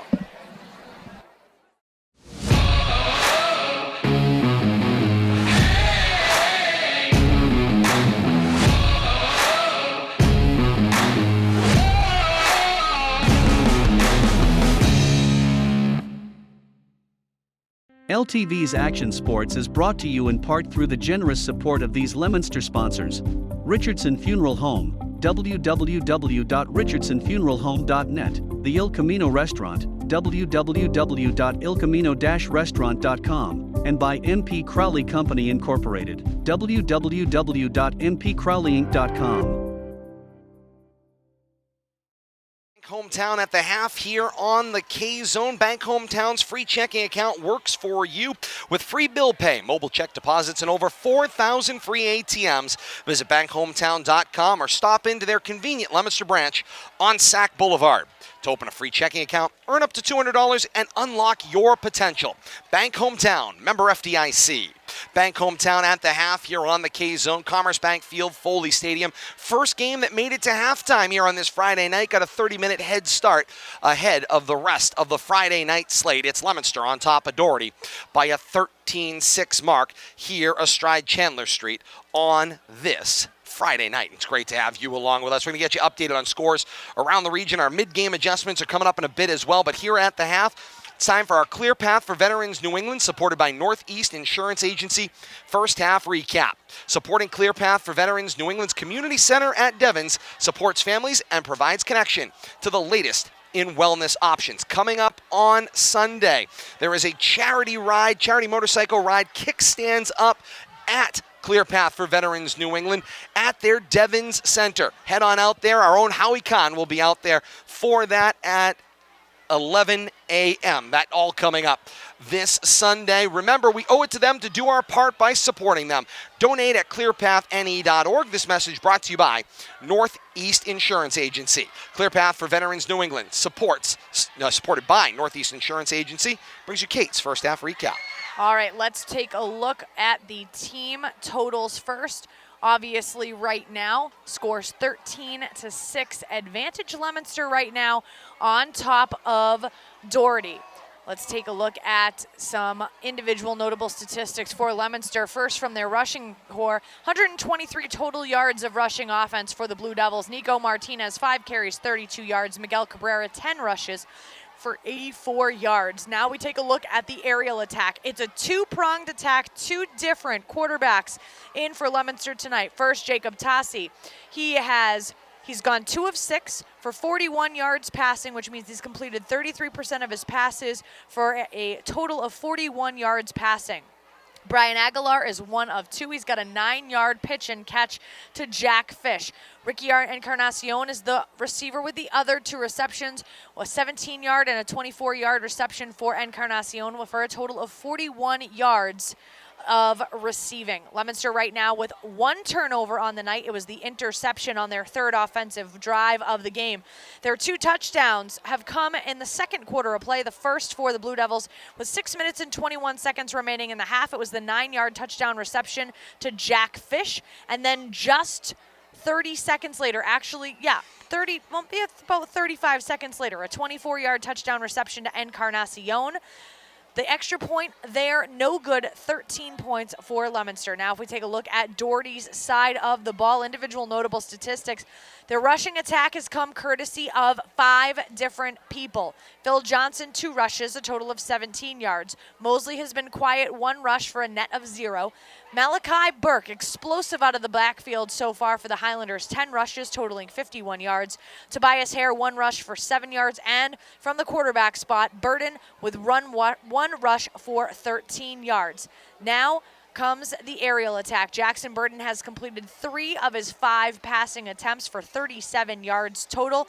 They've come to 3 different receivers. Wannett has a 24-yard reception, and Burke has a 7-yard reception, and I believe he also has the 6-yard reception as well. Their 1 touchdown on the night came in the first quarter, 3:44 remaining in the first. A 9-yard touchdown rush to from Malachi Burke. The point after attempt is blocked, so that is the reason for 6 points for your Doherty Highlanders. One quick item of note before I give it back to Todd. We've got a lot of events coming up in Leominster, not the least of which is not this Saturday, but next Saturday we've got Johnny Appleseed Festival, and coming up on October the 2nd, we have the Leominster Athletic Hall of Fame banquet. Tickets being sold at the door for that, and Todd has a myriad of other events coming up. Back to you, Todd. All right, Kate, thank you so much. Indeed, we do. We'll get those after this check of the halftime scoreboard. It's brought to you by North End Mazda in Lunenburg as they invite you to shop their express store, a 100% online experience with instant pricing and no hassle. Build your deal online at northendmazda.com. Our North End Mazda halftime scoreboard starts first with boys soccer. These 2 schools, Leominster and Doherty, doing battle at historic Doyle Field tonight. Our own intrepid reporter Mike Griffin at the clock tonight tells us Leominster has exploded for 3 second-half goals. Wow. Leominster on top of Doherty 4-0. 8 minutes remaining in that one out at Doyle Field tonight. Now to the football scoreboard. What we thought might be the offensive explosion of the night, right now quiet through 1. St. John's with a 7-0 lead on top of Shrewsbury in a battle of the town of Shrewsbury tonight. Worcester Tech and Ayr Shirley playing at Lunenburg tonight through 1 quarter there, tied at 8. Neshoba on top of Algonquin, 7-0 through 1 quarter of action. West Boylston and Leicester are knotted at 7 in the first. Shepherd Hill up 14-7 over Marlborough on the road tonight at Kelleher Field through 1 quarter. Auburn running away from Grafton's Gators, a 28-0 lead through the first quarter of action. Quaboag 36, Smith Voke Tech 0 in first quarter action. And our featured game tonight we've been keeping an eye on, Mike Roberts, our intrepid reporter assigned to that one. Fitchburg finds himself behind by 2 scores and 2-point afters through 1 quarter. It's Wachusett 21 and Fitchburg 7. We'll have more scores as we progress throughout the night. But that is our North End Mazda halftime scoreboard as we get set for second half action. Let's talk monumental moment. It's brought to you by Leominster Monument. Leominster Monument in Lunenburg, locally owned with on-site quality craftsmanship for over 40 years. At Leominster Monument Company, memories are forever. Online at leominstermonument.com. We'll get back to our monumental moment. Ball on the tee, 40-yard line at our left. Terry D'Oliveira set to kick from left to right as we begin the third stanza here at Commerce Bank Field at Foley Stadium. On the approach, the kick is sent downfield, end over end, right off the number of Tobias Hare. He has to go back and pick it up at his own 11-yard line. Now develops a head of steam. Forward he comes across the 15 to the 20-yard line, maybe the 21, and that's where the Highlanders will start. First down and 10, their own 21. Mike, think back to that first half of action. What stands out for you as our Leominster monumental moment? You know, they got hit with a score and they came right back and matched it, and now they're ahead, and I think they're winning the battle on the line of scrimmage. And they certainly have created the most of their opportunities. First down and 10 to go for the Highlanders. Their own 21-yard line coming right to left. Direct snap right into the hands. New back out on the field, sprints out to the edge. It's Jaden Atherley, second carry of the night as he gets the edge, crossing the 30, 35, and steps out of bounds at the Highlander 38-yard line. It is enough for a Highlander first down. Now Leominster shifted right where they should be there, but just too much speed. Jackson Burden returns to that quarterback spot, and into his huddle he goes. Boy, around those trees does he seem diminutive, and he's no small guy, is Jackson Burden. Single backfield, Burden the snap, hard boot out to the right, throws on the slant, pass is caught going away from him by Colin Wannett. He's across midfield and down at the Blue Devil 48, and he is slow to get up on the play. There's a flag down at about the 35-yard line. Indeed there are, and crew chief Bob Bonsi is looking for some information. Meanwhile, Leominster's bench is trying to buy that there was a turnover at the end of the play. There was a marker from one of the officials. You can see it around the 49-yard line of Doherty around midfield. So there was a marker that was thrown. There's another and flag by the on feet of Coach Correct. Devin Gates, and that's on Leominster's side of midfield. So Bob Bonsi going to have to direct some traffic here and sort this one out. Kofi Aser certainly saw that. It's illegal participation signaled against the Highlanders. Coach Terry Wallace is disagreeing vehemently. He's out across the numbers from the Highlander sideline. Meanwhile, the chains are resetting, and Leominster looks like they're going to have the football here. So we're going to call that a fumble. Yeah, a fumble and potentially a recovery, which means it was a completed pass to Wannett, fumbled away and recovered by Leominster. Confusion reigns here at Commerce Bank Field at Foley Stadium at the start of the second half. If it stands, Leominster's got their third fumble recovery of the night, and it will. The penalty is declined. It's Leominster football. Confusion here at Commerce Bank Field at Foley Stadium. You know what it is, Todd? If a tree falls in the woods, do you hear it? It's a good question. Yeah, I mean, again, more conversation. It's just, it slows the game down. Fifth turnover. And takes Bob momentum Bonsi is away. playing messenger here as he speaks to the down judge from the far sideline. Now he will carry the mail over to head coach Sean Mulcahy with an explanation. Coach Mulcahy politely disagrees as he heads over to his sideline. First down and 10 to go for the Blue Devils off the turnover. Their own 49-yard line at left hash. Big opportunity here for the Blue Devils to make it hurt. Good snap to Tossi. He makes the handoff, finds it for Martinez. Stacked up at midfield after a gain of 1. Second down and 9. Let's check our mid-game adjustments. They're brought to you by Builders Surplus in Lunenburg. They have great selections of first-quality building materials at prices you will like. Online at builders-surplus.com. You know what you need. Get it at Builders Surplus for less. Mike, I've got to imagine you're thinking creating a turnover is a good mid-game adjustment, but what do you see? What do both teams need to do here in the second half? Well, I think Doherty's got to stay disciplined. We've said that how many times? And, I mean, Leominster's just got to continue doing what they're doing. I mean, they've done a good job up front. I mean, short game there, and the ball's now at the 48 of Doherty, but Leominster's just stayed calm and worked hard and find themselves in a lead.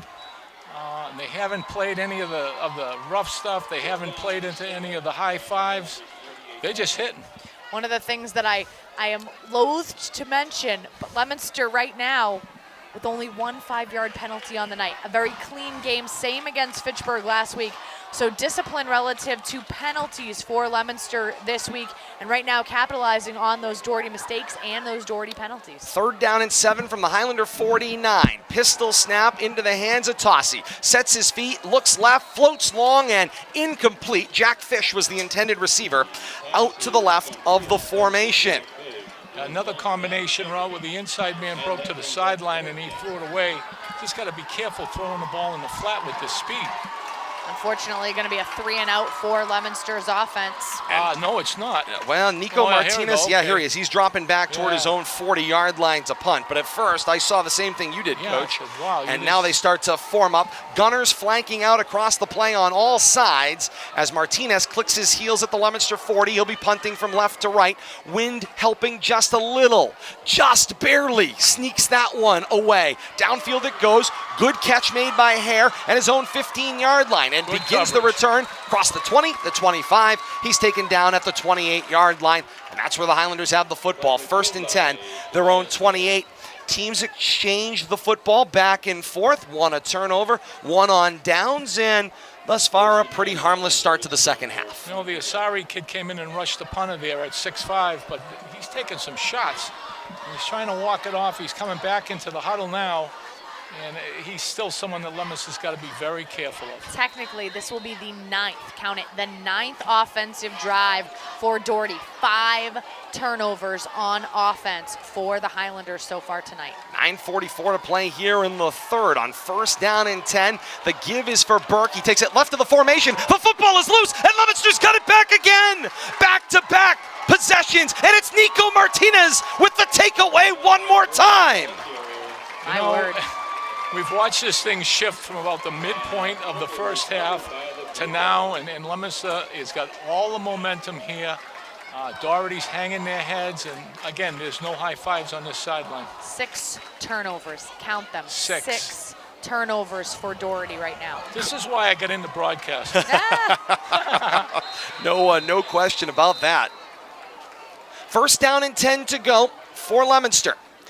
They scan the line. Now there's whistles from the Highlander sideline, and Coach Sean Mulcahy would like to talk things over. 9:34 to play here in the third. Leominster the 13-6 lead. 2 offensive possessions in the second half for the Highlanders have both ended the same way. Fumbles and Leominster takeaways. And Coach, I want to pitch this one at you, because this is what Coach Sean Mulcahy said to me, that he said to his team about playing Leominster, regardless of the quality of this Blue Devil team.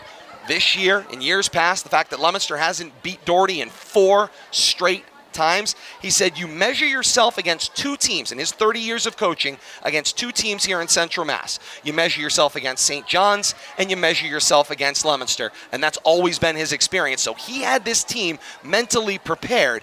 Execution right now for Coach Sean Mulcahy's bunch is where the miss is. And they've got to be disciplined, and they're nowhere close to it. Right now, that game score out of Doyle Field for the boys soccer game is final. Leominster victorious 4-0 over Doherty from historic Doyle Field in Leominster with 3 second-half goals for the Blue Devils. Thank you, Mike Griffin, by the way. Indeed, great job reporting on that one tonight. 9:34 to play here in the third. First down and 10.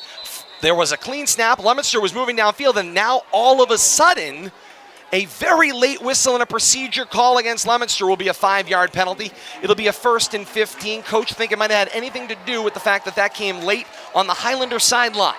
Yeah, it could be. I mean, you just don't want to play from behind the sticks here. They got an excellent opportunity to take a 2-touchdown lead. There's no place for mistakes here. Discipline again. It's called persuasive arguing, right? Indeed. Persuasive writing.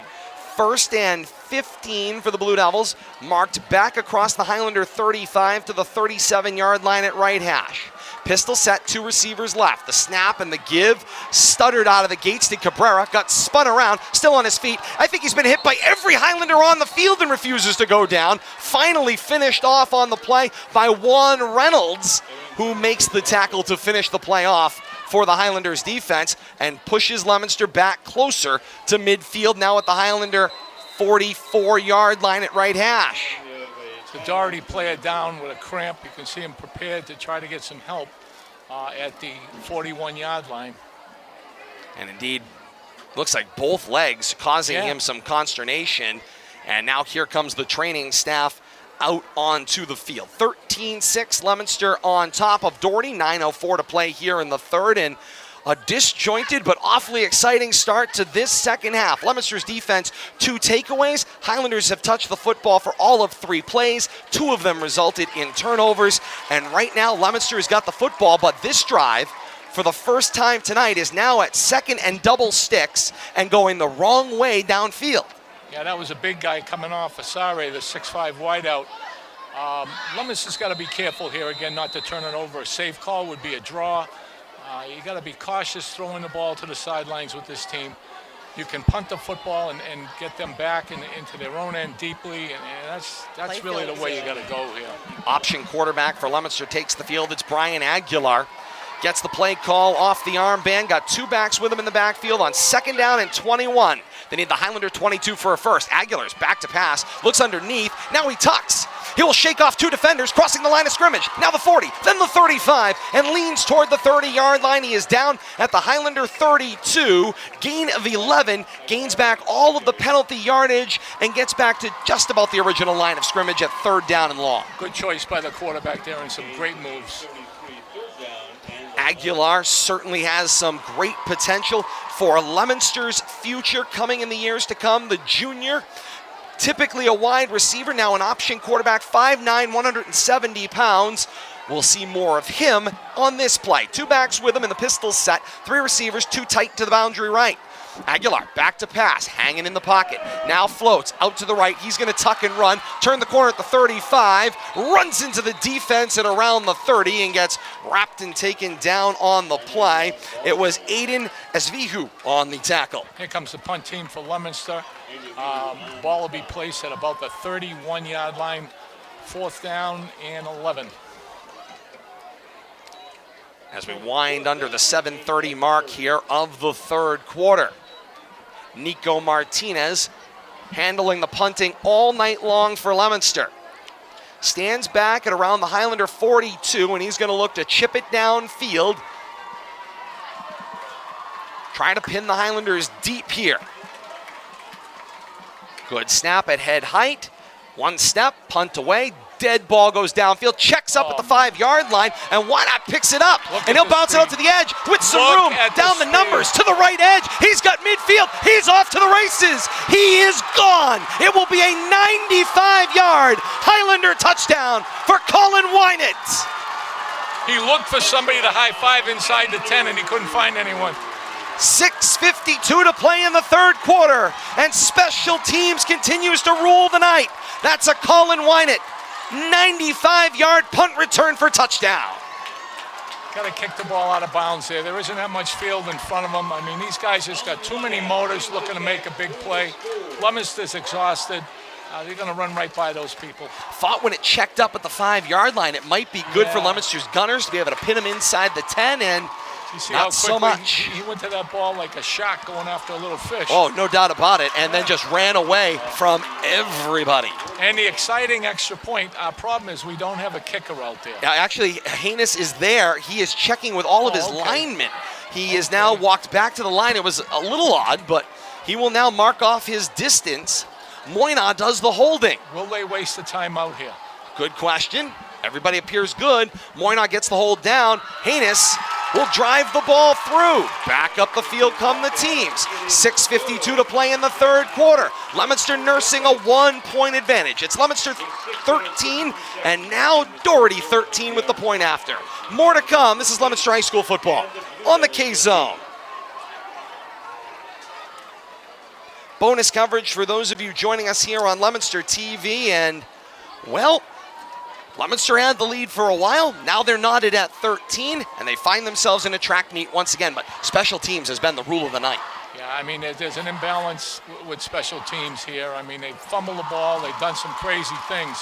But if they get to the corner, it's turn out the lights. It's over. Again, punting the ball out of bounds is much better there. You just can't allow that to beat you. Playing well.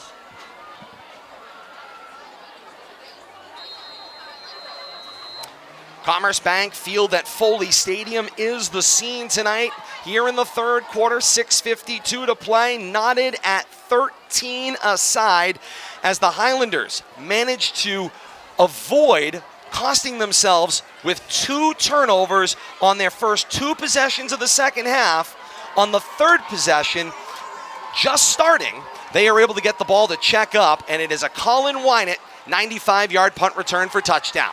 Now Haynes sends the ball down the field end over end. It will be returned from the Leominster 10-yard line. Head of steam, cross the 20, then the 25, room at the 30, leans forward to the 35 before being smothered out on that play. Miguel Cabrera on the return. Leominster 1st and 10 at their own 35, going left to right. That's a good return, and it's given Fitchburg, oh my goodness, I'm sorry about that. It's given Leominster great field position to start out at the 35. They can't go 3 and out. You mentioned Fitchburg, Coach, right now. I'm sorry. Wachusett has a 35-yard touchdown run, 27-7. Wachusett on top of Fitchburg with 1:36 remaining in the 2nd quarter. Not even halftime yet at Crocker Field. And actually, we just get information coming in from Kim Avery Also, I know reporting her. from Fitchburg, it is now official halftime. Wachusett 28, Fitchburg 7. On first down and 10, Leominster's handoff gets quickly swallowed up in the hands of Cabrera, and there's Mike Boutros, the defensive tackle. Bear hug and smothered away Cabrera for a big loss on the play. Asari's still down here on the sideline. There's a couple of them with cramps for Doherty. That's a big play on first down for the Doherty defense. Officially a loss of 4 on the play for Cabrera. This drive now 2nd down and 14 from the Leominster 31. Pistol set, 2 backs offset behind Jake Tossie, 2 receivers to his right. Back to pass. Here comes untouched Vilbrum. Tossie eludes, throws back across the middle of the field, and it is knocked down incomplete. Juan Reynolds, the defensive back, knocks it away from Ricky Encarnacion. Incomplete, 3rd and 14. That's where the inexperience really almost turned the tables here. You can't stop and throw the ball back across the field. Exactly right. Back across the middle of the field. There's The defensive secondary, that second level of the defense for the Highlanders are just too athletic and they are too talented. You're telegraphing that play back across the middle of the field, and you've got multiple red jerseys trying to jump that route. And right now the Leominster receivers are just kind of standing there motionless waiting for the ball. Aguilar resumes the quarterbacking duties. 2 backs in the backfield with him. Shifts Encarnacion to the left of the line. Snap, fake the give, it's option out. He will fake the dance out on the pitch, keep it himself off the left edge, cross the 35, gains back positive yardage, and he's slung down at the 39-yard line. All right, here we go. It's punt time here. Let the fun begin once again. Absolutely. Special teams has been the story of the night. Just don't know what's going to happen. Leominster right now, their offense has not had a first down since their 7th offensive drive of the night, which came with 2 minutes and 34 seconds remaining in the second quarter. Martinez from his own 27 gets a good snap, walks his way into this one, and sends a sidewinder downfield that gets muffed and gets knocked over, and Leominster's got the football back. What a play downfield. Who made that hit? That is the question du jour. I got a number. It's 11. Tech Cormier absolutely lays out Isaiah Carparier. He was playing the ball. It rolled around on his helmet. There was Cormier, lays him wide open, football loose. Leominster's got the ball back. 1st and 10 at the Highlander 25. Special teams again with the big play.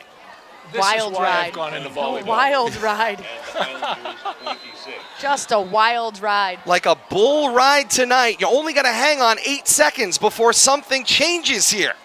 1st and 10, Highlander 26. Oh, boy. Bad snap, rolls its way to Cabrera, who gets steamrolled back to the Highlander 35, and chaos reigns supreme on both sides of the field. Terrible time to have a bad snap off the tee like that. It's now going to bring up a second and real long, over a second Loss and of about 8. 16 or 7, 8, Katie? Yep, 2nd and 18. 3 straight Leominster drives now where they've had problems and pushed themselves back, and the Highlanders defense has been able to get them behind the sticks. It's been about the craziest thing we've seen in a while. Doherty's done everything they can do to give them this game. They gotta Indeed. want it. Aguilar in the pistol set on 2nd and 17. Option. Fake the give. He'll take it to the left edge himself. Got the 30. Now the 20 with some room. Cross the 15. Then the 10. Caught from behind and taken down inside the Highlander 10-yard line. That's Brian Aguilar running that quarterback option to the left expertly. Doherty's secondary got caught looking in the backfield. When the quarterback reversed and went to the other side of the field with the option, they had no answer. Quarterback option for Aguilar on a gain of 25. 1st and goal, Blue Devils marching left to right. Find themselves at the Highlander 9-yard line. Aguilar, the snap, the give. This is Cabrera. Hits the B gap and drives his legs forward. He is just shy of the 5-yard line at the 6. 2nd down and goal to go. Under 4 minutes to play here. From our J&R Glass broadcast booth, I'm Todd Robbins alongside Kate Robbins and Mike Pellin, and great to have you with us. Our view is incredible because J&R Glass is glass done right, offering quality workmanship and dependable service at a fair price. Online at jnrglass.com. Leominster's got to get to the line of scrimmage here and snap the football. Doherty is hanging on for dear life. They can be had here. 2nd down and goal to go. Officially the Highlander 7. Clean snap. Aguilar finds Cabrera, eludes the first initial hit, but then gets his momentum turned sideways, loses a couple of yards, back to the Highlander 8-yard line for 3rd down and goal to go. Mike, on that play, you could see Cabrera saw the open hole, he saw the end zone, and then all of a sudden that hole just absolutely evaporated in front of him, and it was taken out down in the lower extremities. I can't get over how quickly these holes are just closing right up in the defensive backfield for Doherty. A lot of speed, a lot of quickness, a lot of athleticism. 3rd and goal from the Highlander 8. Pistol set. Aguilar, good snap, races to the right edge, throws for the end zone, through the hands of Tobias Hare, and incomplete. It was intended downfield. It looked like Jared Viola was the receiver in the area for Leominster. 4th down and goal to go at the Highlander 8-yard line. Very close to another Doherty highlight there. Indeed it was, but we bring up another 4th down, Kate, a crucial 4th down and goal to go at the Highlander 8-yard line. We certainly do. We do have a Mike LeClaire update. Worcester Tech right now, 14-8 over Air Shirley at the half. Game being played at Lunenburg High School. Pistol set, defense chant coming from the Highlander student section. 4th down and goal to go from the 8. All of a sudden, Leominster's team looks toward the sideline and head coach Devin Gates. Now confusion, and Coach Gates will take the timeout. 2:46 to play here in the 3rd quarter. Teams at 13 aside. 2nd half action brought to you by Manny's Appliances. They feature a complete lineup of major brand name appliances with exclusive rebates the big box stores do not have. Buy the best from Manny's, 120 Hamilton Street, Leominster, the official appliance dealer of the Worcester Red Sox. 4th down and goal to go. Both teams have struggled moving the chains, but when they do, here in the 2nd half, it's brought to you by Fidelity Bank of Leominster. The idea that businesses do well creates a brighter today and tomorrow for everyone involved. It's a win-win-win. Now, who doesn't like that? Your Fidelity Bank, helping you get where you want to be. With heart, both teams are going to need heart to move these chains and get where they want to be. Yeah, and Leominster can't hang the ball up in the flat because it's going to get taken the other way, as I said, for another highlight. They just have to maintain their calm here. I'm surprised they're not kicking a field goal. Leominster right now 1 for 2 on 4th downs tonight.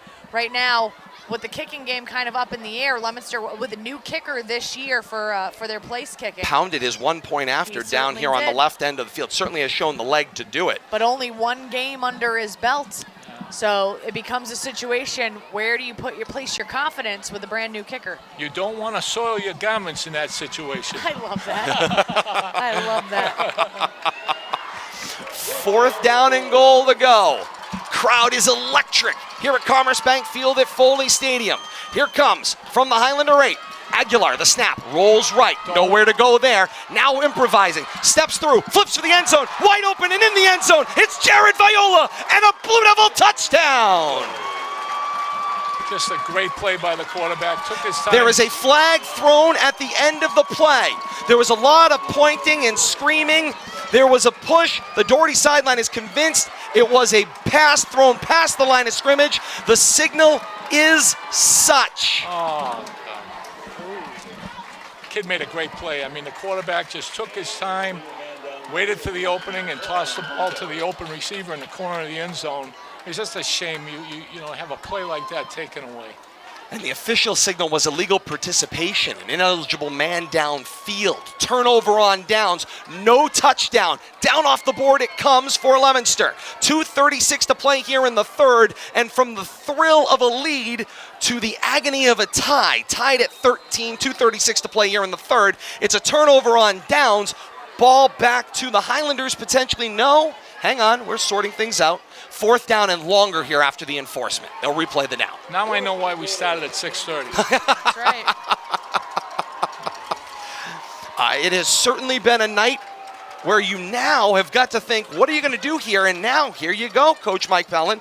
Here comes the field goal opportunity. Angled from left to right, kicking left to right. On 4th and 14, Tossi holds for Terry DeOliveira. 30 yards. Good snap, ball down. DeOliveira puts the kick in. End over end, it wobbles. It is no good. Just wide to the left.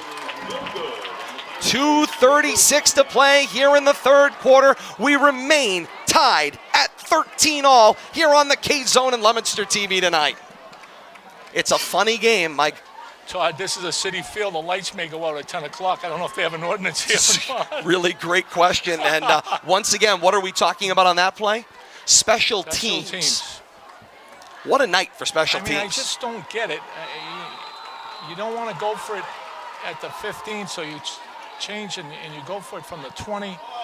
Just not a good choice. I'm going to use the word malpractice again because that's really what it is.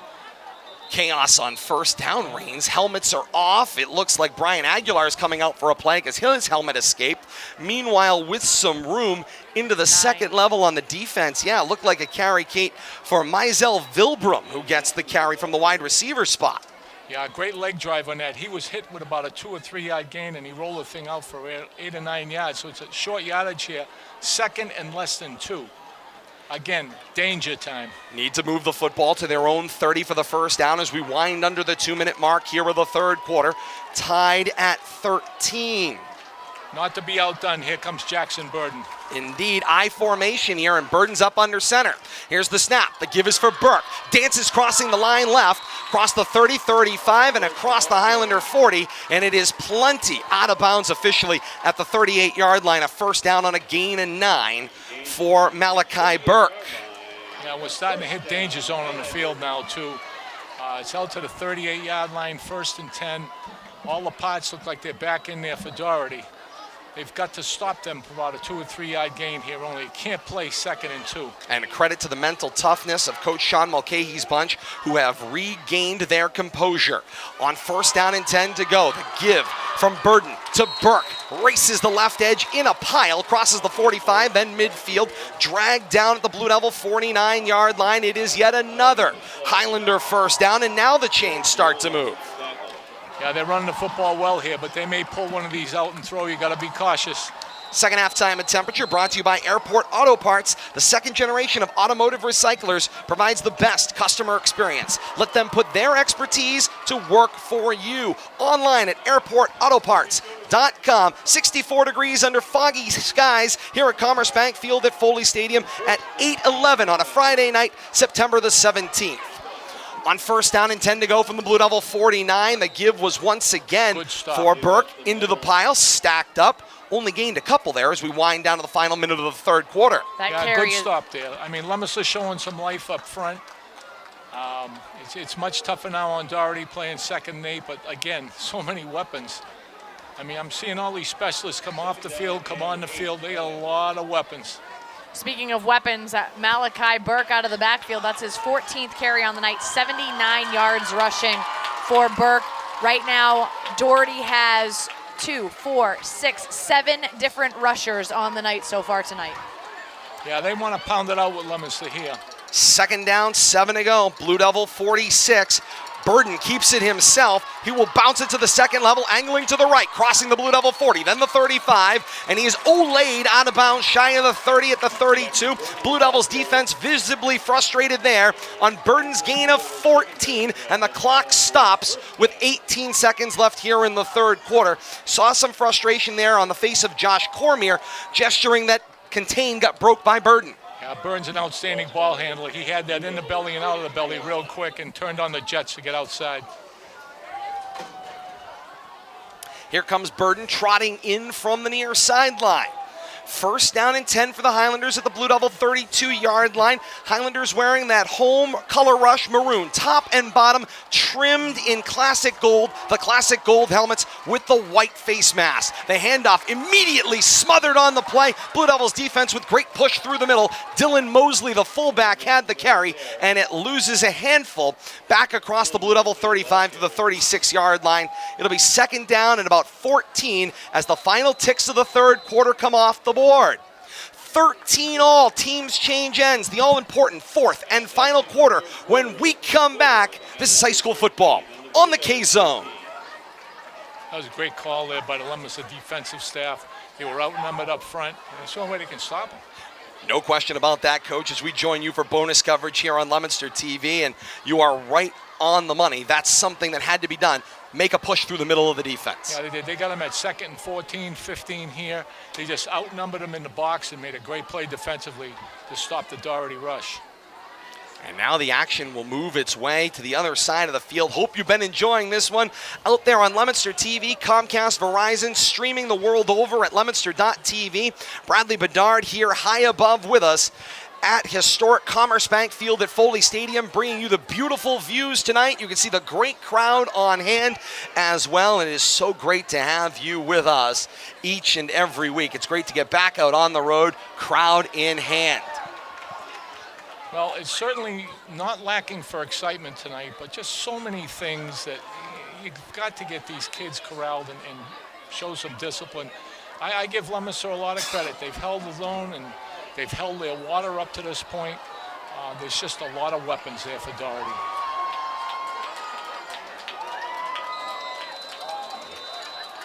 The teams have changed ends. Fourth quarter begins. Highlanders go from left to right from the Leominster 36-yard line on 2nd down and 14. And the give goes to the right of the formation. Swallowed up quickly was Phil Johnson, but he got some room, gained back what was lost plus a little more. It'll be 3rd down and a long 9. 11:40 and counting left here in the fourth quarter.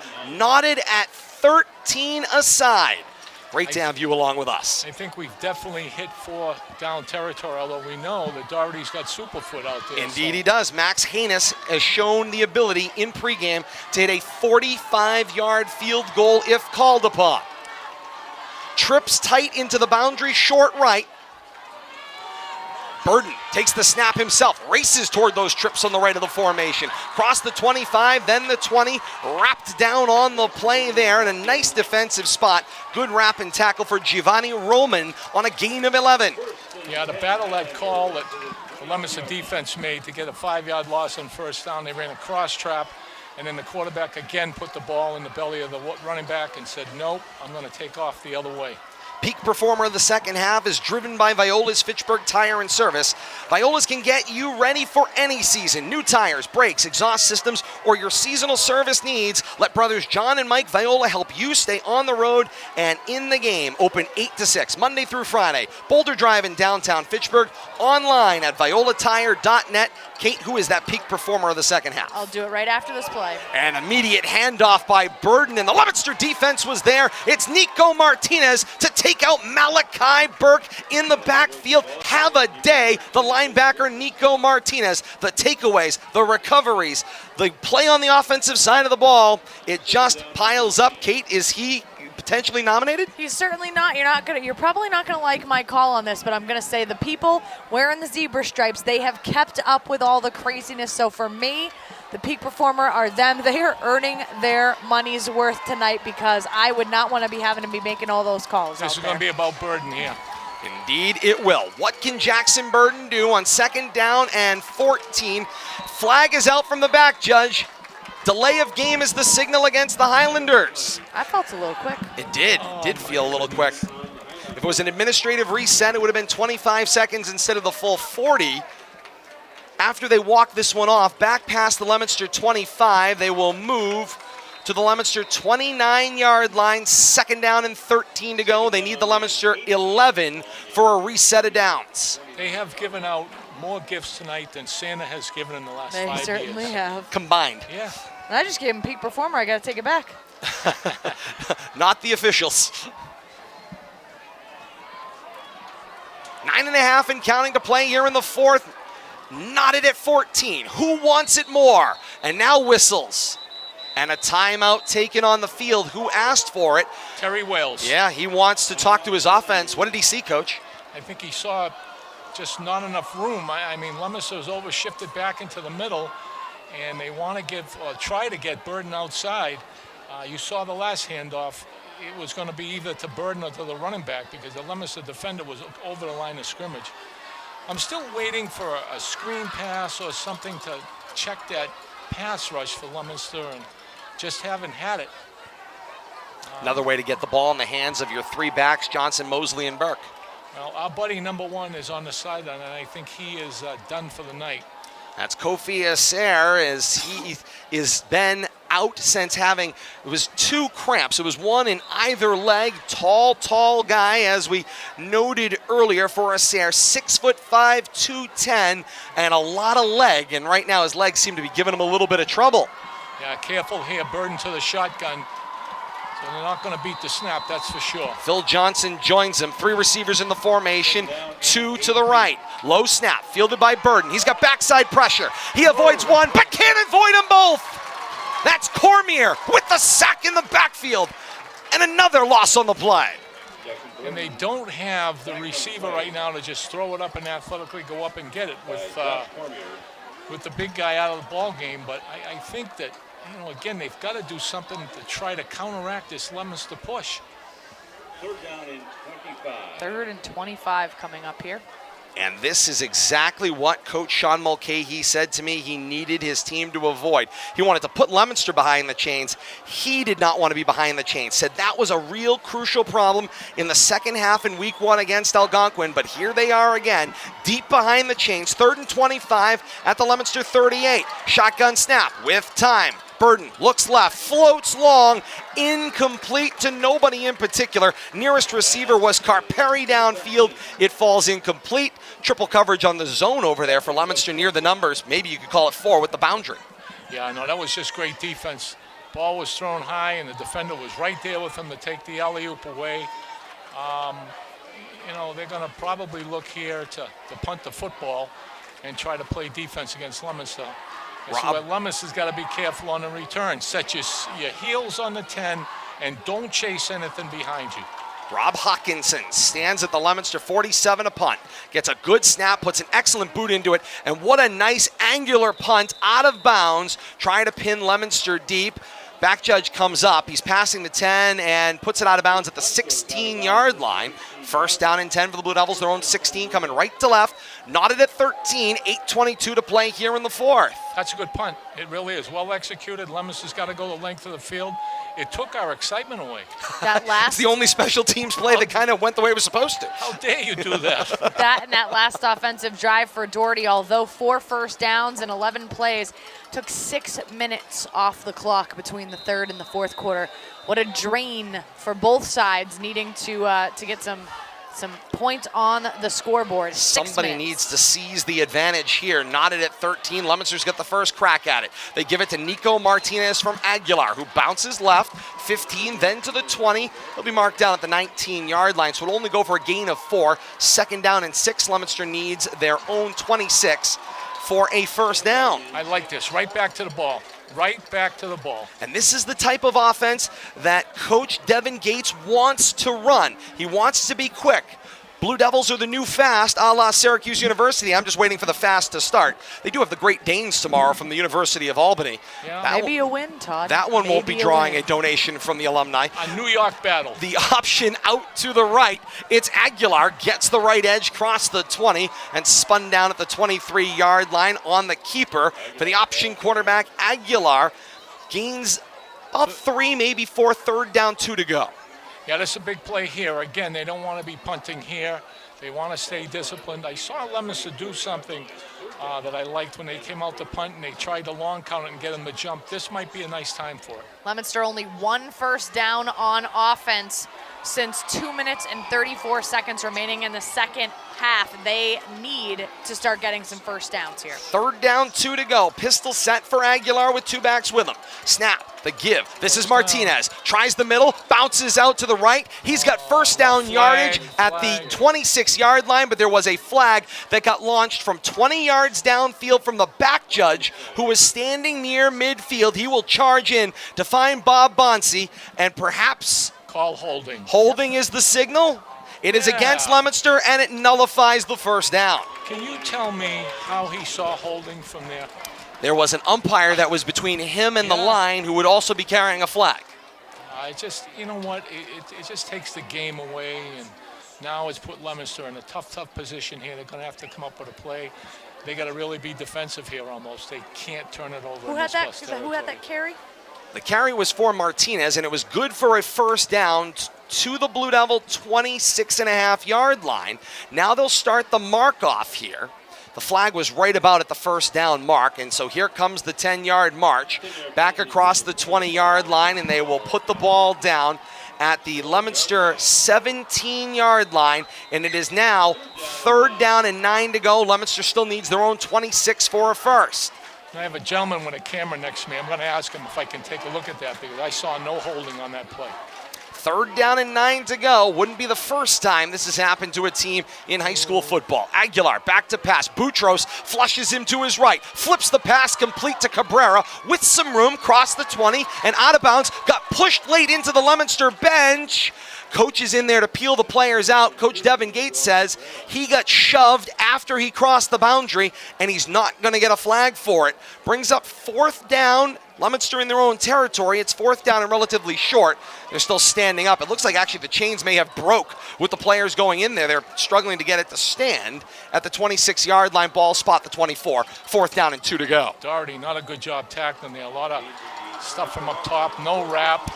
And Leominster is going to go for it here. Knotted at 13, 6.5 minutes to play here in the 4th. Leominster. Coach Devin Gates with the hard count. Boutros showed but didn't break the line, so they say. Not going to snap this. 10 seconds on the play clock, and they will ask for the timeout. 6:30 to play here in the 4th quarter, knotted at 13, and Leominster's going to send the punt unit out onto the field. Yeah, he had the left tackle jump, but just didn't get across the line of scrimmage and got back. And I don't know what all these new rules they have, but when you're firing fastballs from 40 yards away with those flags, and I still don't know where the holding was. I still have to, consider we're only in about the second full season we're heading into with Federation rules. You had that kind of wedge season we played in the springtime, so you could really call it the 3rd. Most of these officials grew up on college rules because Massachusetts used the NCAA rule book literally seemingly forever, at least as long as I've been involved 25 plus years in calling these games. Yeah, I mean, there's so many changes. The kids are excited making plays. I mean, it's the same thing with helmet contact. It makes it tough. Oh, no. And a high snap fielded by Martinez expertly, and he got the punt away. Huge play. It hits it midfield and takes a massive Leominster bounce. We'll take a slight Highlander bounce at the end when it checks up at the Highlander 38-yard line. Talk about, again, having a day, Nico Martinez. That ball was clear over his head. He Willie Mays catched it over the shoulder, turned around, kept his wits, got the punt out downfield, and got a great run out. And it's really the first questionable snap we've seen all night. Great play by the punter, and he got a great roll. I'm surprised somebody from Dougherty didn't come off the bench and fumble it, but they didn't do that. What a release on that one going downfield. Update from Crocker Field in Fitchburg. Aquendo with a 36-yard touchdown rush. Extra point was missed, but right now, 28-13, Wachusett on top of Fitchburg with 6:20 left in the They 3rd. picked up the blitz here. First down and 10. The pitch went to the outside. Quickly corralled and wrapped down on the play was Burke. He'll lose 2 on the play. Back to the Highlander 35. It's 2nd down and 12 to go. That in-game update brought to you by Brady's Restaurant. 37 Mechanic Street, Leominster offers chef-inspired cuisine by the region's best-loved chef, Bill Brady. Brady's menus are approachable and wallet-friendly. Many dishes available gluten-free. Eat, drink, enjoy life at Brady's Restaurant. Menu available online at chefbradys.com. 2nd down, 12 to go. Burden got it in the back pocket of Burke, and he's got some room slashing against the defense left. Crossed the 40, stood up around the 45, gained back what was lost, plus a positive chunk. He'll have 3rd down and 4 to go. Yeah, just barely beat the Leominster blitz. Leominster right now is still sending a number of players right in that box and creating a mismatch. It's 3rd and 4, and I'm sure that we're going to see some misdirection here. I don't think they're going to try to pound it at the blitzes. And that's a credit to defensive coordinator Kevin Murphy, who has been feeling the pulse of the action and timed his defense expertly. He's been around the block. Wind down toward the 5-minute mark of the 4th. Teams trying to sort it out at 13 aside. Leominster is offsides. No. Flags will kill the play as the neutral zone was broken. Godswill Digne will be the offender on the outside right. And it's an offside against Leominster. The 5-yard penalty will be marked off. It should be right around that 48-yard line and a 1st down for the Highlanders. Nice job by Jackson Burden to get Leominster to jump. And it is signaled as a first. 4:55 to play in the game. Dougherty gets a gift 1st down at the 49-yard line. Be careful of the weapons again. 4:50 and counting to play here in the fourth, and the Highlanders' drive persists. 1st and 10 at their own 48, going left to right. Out of the I formation, the snap for Burden. The give was to the second man to the hole. It was Burke, got pushed laterally to his right, dropped for a loss on the play of 2. 2nd down and 12, back at their own 48-yard line. They're outnumbered up front. Leominster's done a great job in the box, but you know, when you do this, and I don't know if Doherty's capable of going on a second count. They did get Leominster to jump the last time, but they've got to do something because Leominster's timing the snap and making it difficult for them on defense. 2nd and 9, 2nd and 8. They got off the hook the last time. Let's see what happens here. Down to the 4-minute mark here of the fourth quarter. What action we've been treated to here tonight at Commerce Bank Field at Foley Stadium. Burden, 2-back shotgun set. Hard roll to the left on the snap. He's tucking and running at left edge. Cuts back in across midfield. Gets rode down hard at the 40-yard line of Leominster, but he's got himself a first down. Great tackle made there to keep him at just the first down. It was made by Delmar Wright, the junior. Yeah, tremendous speed, great ball handling. They jumped on that ride inside, and he just pulled the ball back in and took off to the visitor's sideline and picked up the first down. He is very quick. Quite a find on the transfer portal. Gain of 12 for Burden on that one. He's had 5 carries on the night, 43 yards out of that quarterback position as part of the 7-man rushing core. Last week it was 6 different receivers for Doherty. This week it's 7 men rushing. 13-13, 3:20 to play in the fourth. 1st and 10, Highlanders at the Leominster 40. Low snap, defense in on the blitz, and down he goes. It's a sack of Jackson Burden. Blue Devils up front, Palmeriello, Digne, Nivard, all there with a piece. Bad snap on the play, took all the timing away. Burden was unable to corral it. Fortunately, the running back picked it up, but only for a loss of 4 yards. 2nd and 14, the mark. There's going to be a ball change, but the mark is now back at the Leominster 44-yard line at left hash. They need the Leominster 30 for a first down. And what we are looking at is a game that is rapidly expiring. 2:40 to play in the fourth. Highlanders with the football, knotted at 13. Good Low snap. Hard roll to the right. Throws dart low, and it is incomplete, shy of Isaiah Carperi downfield, and it'll bring up 3rd down and long. I hate to say this, Todd, but this has got overtime written all over. Indeed it does. What a night to fill in potentially here at Commerce Bank Field at Foley Stadium. You'll never have me back. Working overtime, pals, working overtime. I'm okay with it. Offensive coordinator Terry Walls over here on the near side talking to Jackson Burden, and now sends him in with a play. 2:30 to play here in the fourth. The clock stopped on the incompletion. 3rd down and 14 to go. Highlanders need the Leominster 30 for a fresh set of downs.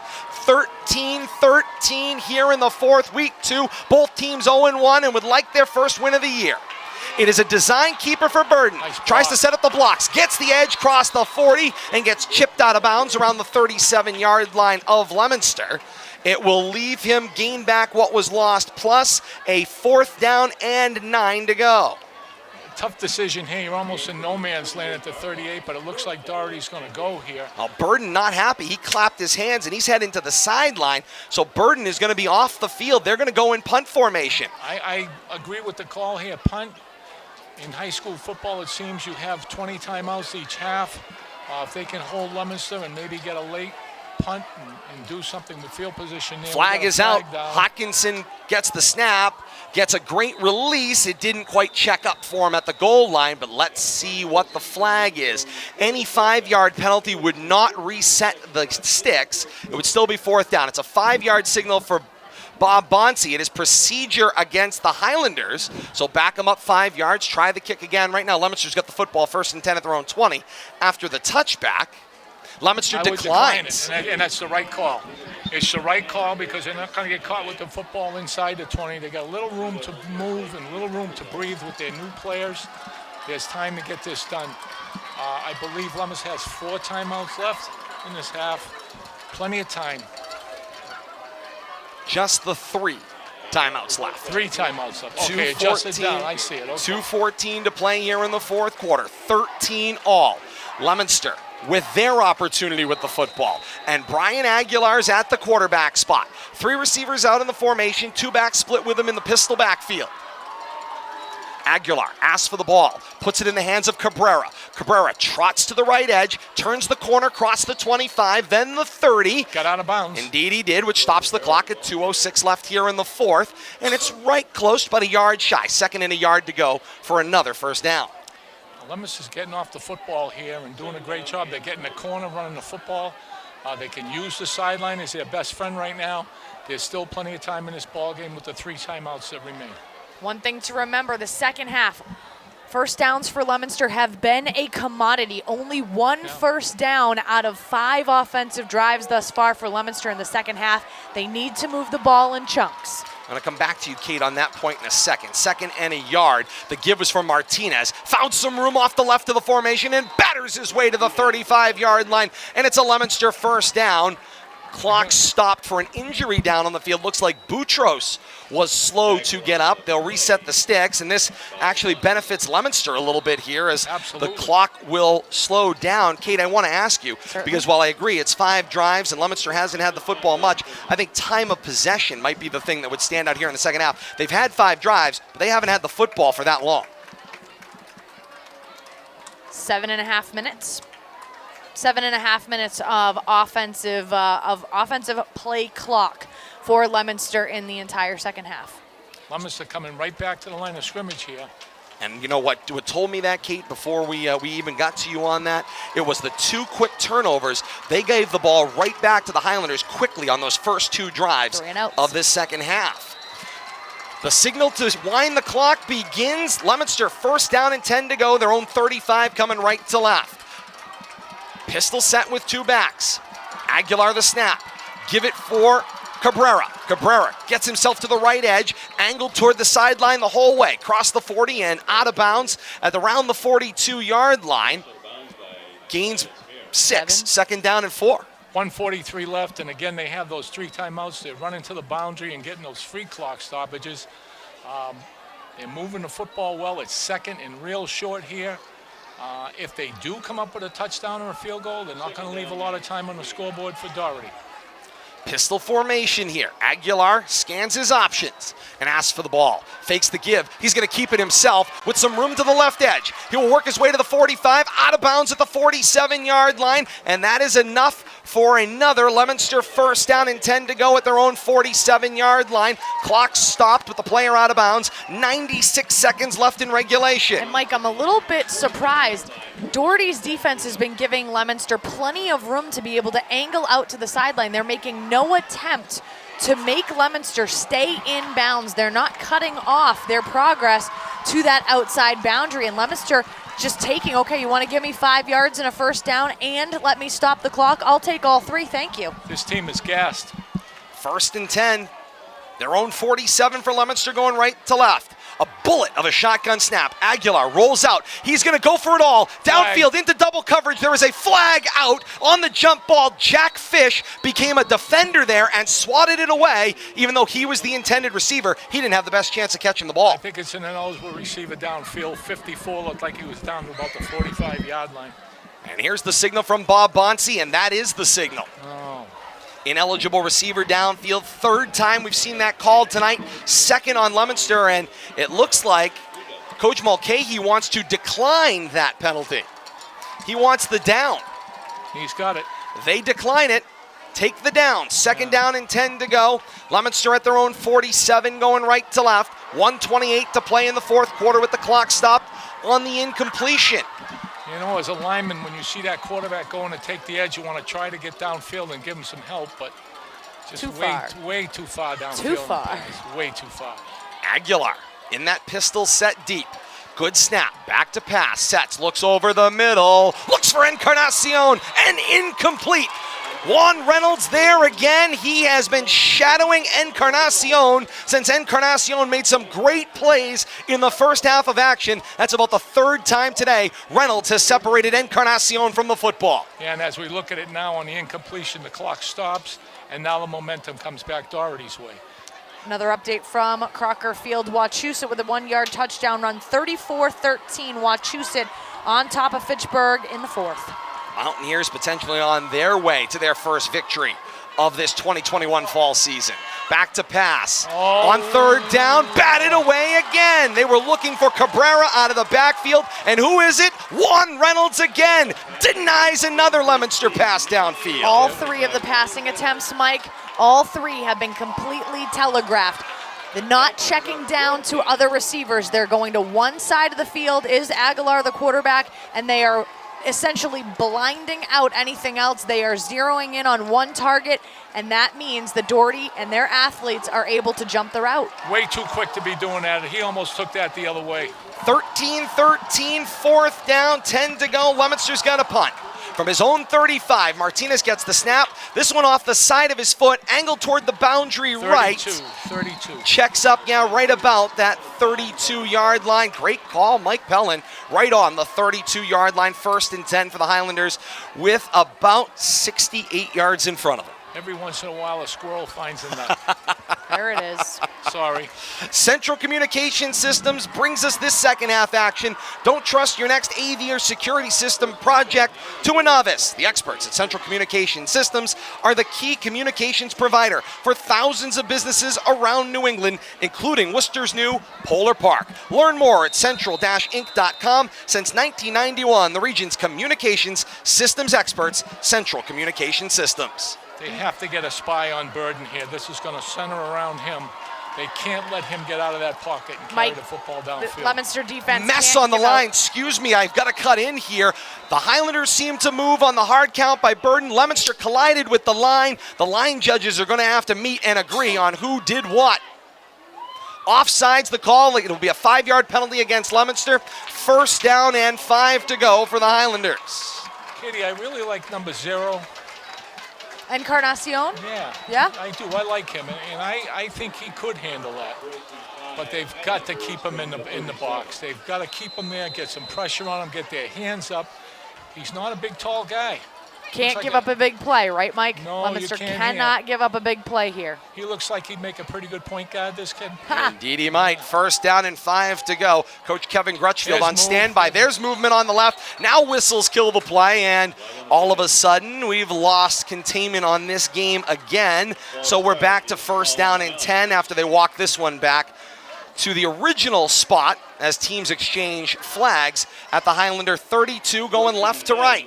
This is why teams run at practice, because they're tired here and they're making mistakes at a crucial part of the ball game. And Coach Sean Mulcahy said it. His team was not ready with the cardio in week 1. They were tired in the second half, particularly on the line, and it cost them. In 13 here we go, mess again. Who moved this time? Procedure gets flagged against Lomax of the Highlanders, 5-yard penalty. 1st and 15, and we've lost all momentum in all directions. Penalty number 8. Leominster's got the blitzer coming from the middle of the field, from the linebacker position, and every time they start that blitz, Doherty's putting their hands up early to try to block them. You're tired. You know, when you do that, you're tired, you're not concentrating, and they're going backwards. 1st and 15 Highlanders. Leominster shows blitz again, out of an eye. It's the pitch out to Burke, who is dotting, who races back toward the center of the field, crossing the 30.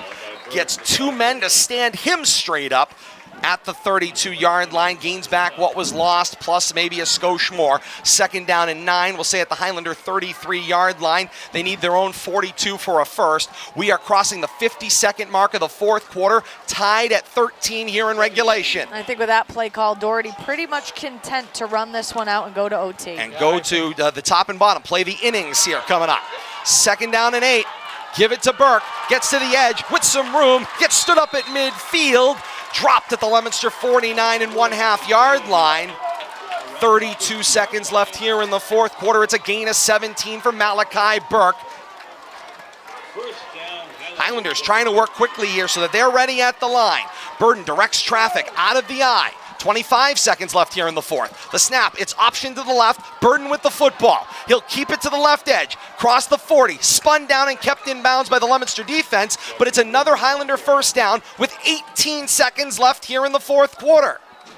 It looked like they were going to line up quick and spike the football. Coach Wallace is screaming. He wants them to clock the football and get at least one more full play.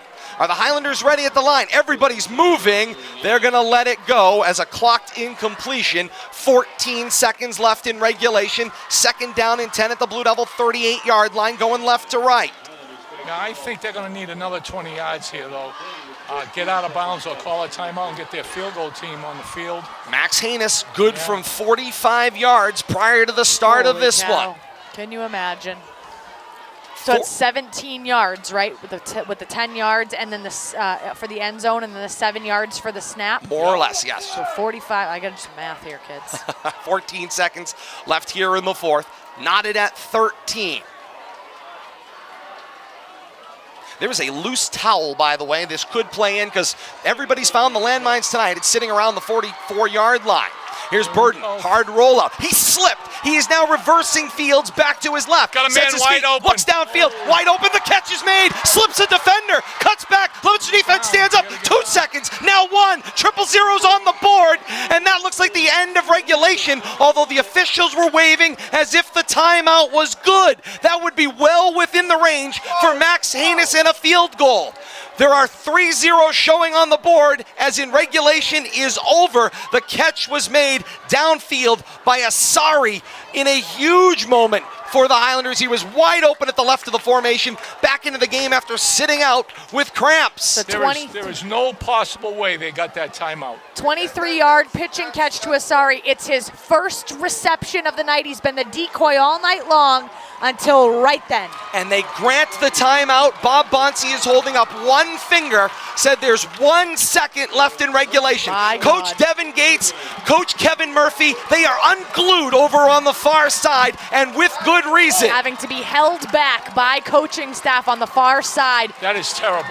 Absolutely terrible. Max Haynes is going to attempt to win the football game with Moyna holding. Ball down, now whistles, flags out. The field goal is good, but it doesn't matter. The whistles killed the play. We've got nothing here. Now we've got 4 zeros showing on the board, and Leominster got the timeout in. It was a 29-yard field goal that was good, but they grant the time out on the field to freeze the kicker. There's just no way they got that timeout. That ball was caught. The receiver tried to get to the end zone instead of getting out of bounds and leaving no doubt. Again, another mistake, but there's just no way. The Leominster coaching staff is right. But as we said, we knew the big leg for Doherty of, is it Hannes? Yes, Hannes. Yes, Hannes. 29 yards was nothing considering what we saw him capable of in pregame. He's already hit it once. Technically, he's iced right now. Can he come up big again and get another 29-yard field Leominster goal? blocked a point after in the first half. They're going to need that push up front. How many timeouts do they have left, Leominster?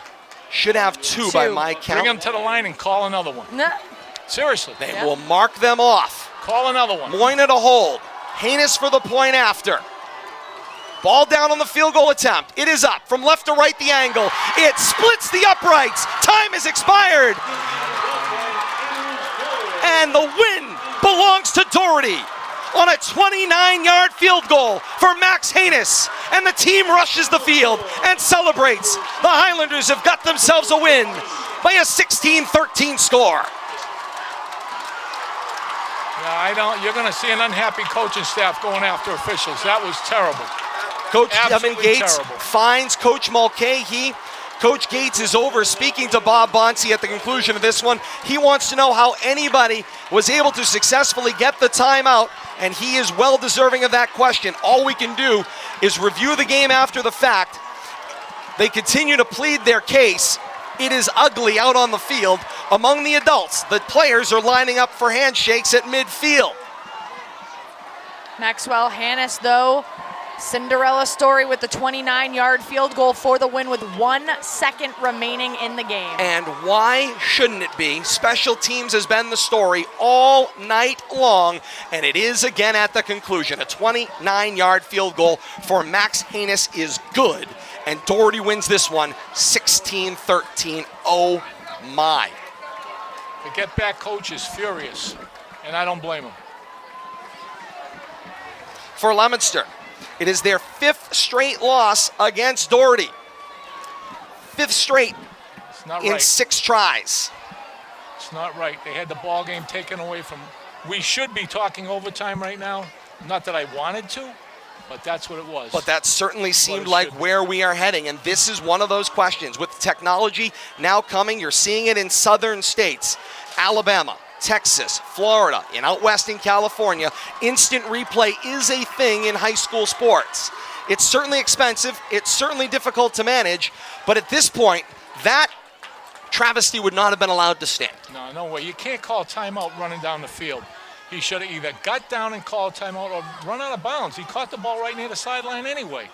16-13, Highlanders get a victory. Leominster falls to 0-2 for Doherty. They improve their record to 1-1 in exciting fashion. We're going to recap it all for you. Post-game comes your way next on the radio side of things. But before we head that way, important that we remind you, with 2 Leominster touchdowns today, that's another $100 from Manny's. Manny's Appliances Leominster is the Blue Devils' touchdown partner this fall, donating $50 to Leominster Athletics and scholarships for every touchdown call right here on the K-Zone. Manny's Appliance on Hamilton Street. No one does appliances better. $200 thus far donated by Manny's for 4 Leominster touchdowns this season. But it's a field goal short of the win tonight. Doherty a 16-13 win. We recap it all for you coming up on the post game. For those of you joining us on Leominster TV and readying for your ride home, time to go over to your radios. Flip them on. AM 1280, 105.3 FM, WPKZstream.com. We've got a full recap coming your way next. For Coach Mike Pellin, Kate Robbins, I am Todd Robbins, saying thank you so much for joining us on Leominster TV. So long until next week. For those of you joining us on the radio side and coming our way for postgame show next. Once again, the Highlanders, a 16-13 winner on a 29-yard field goal by Max Haynes. More to come. This is Leominster High School football on the K-Zone.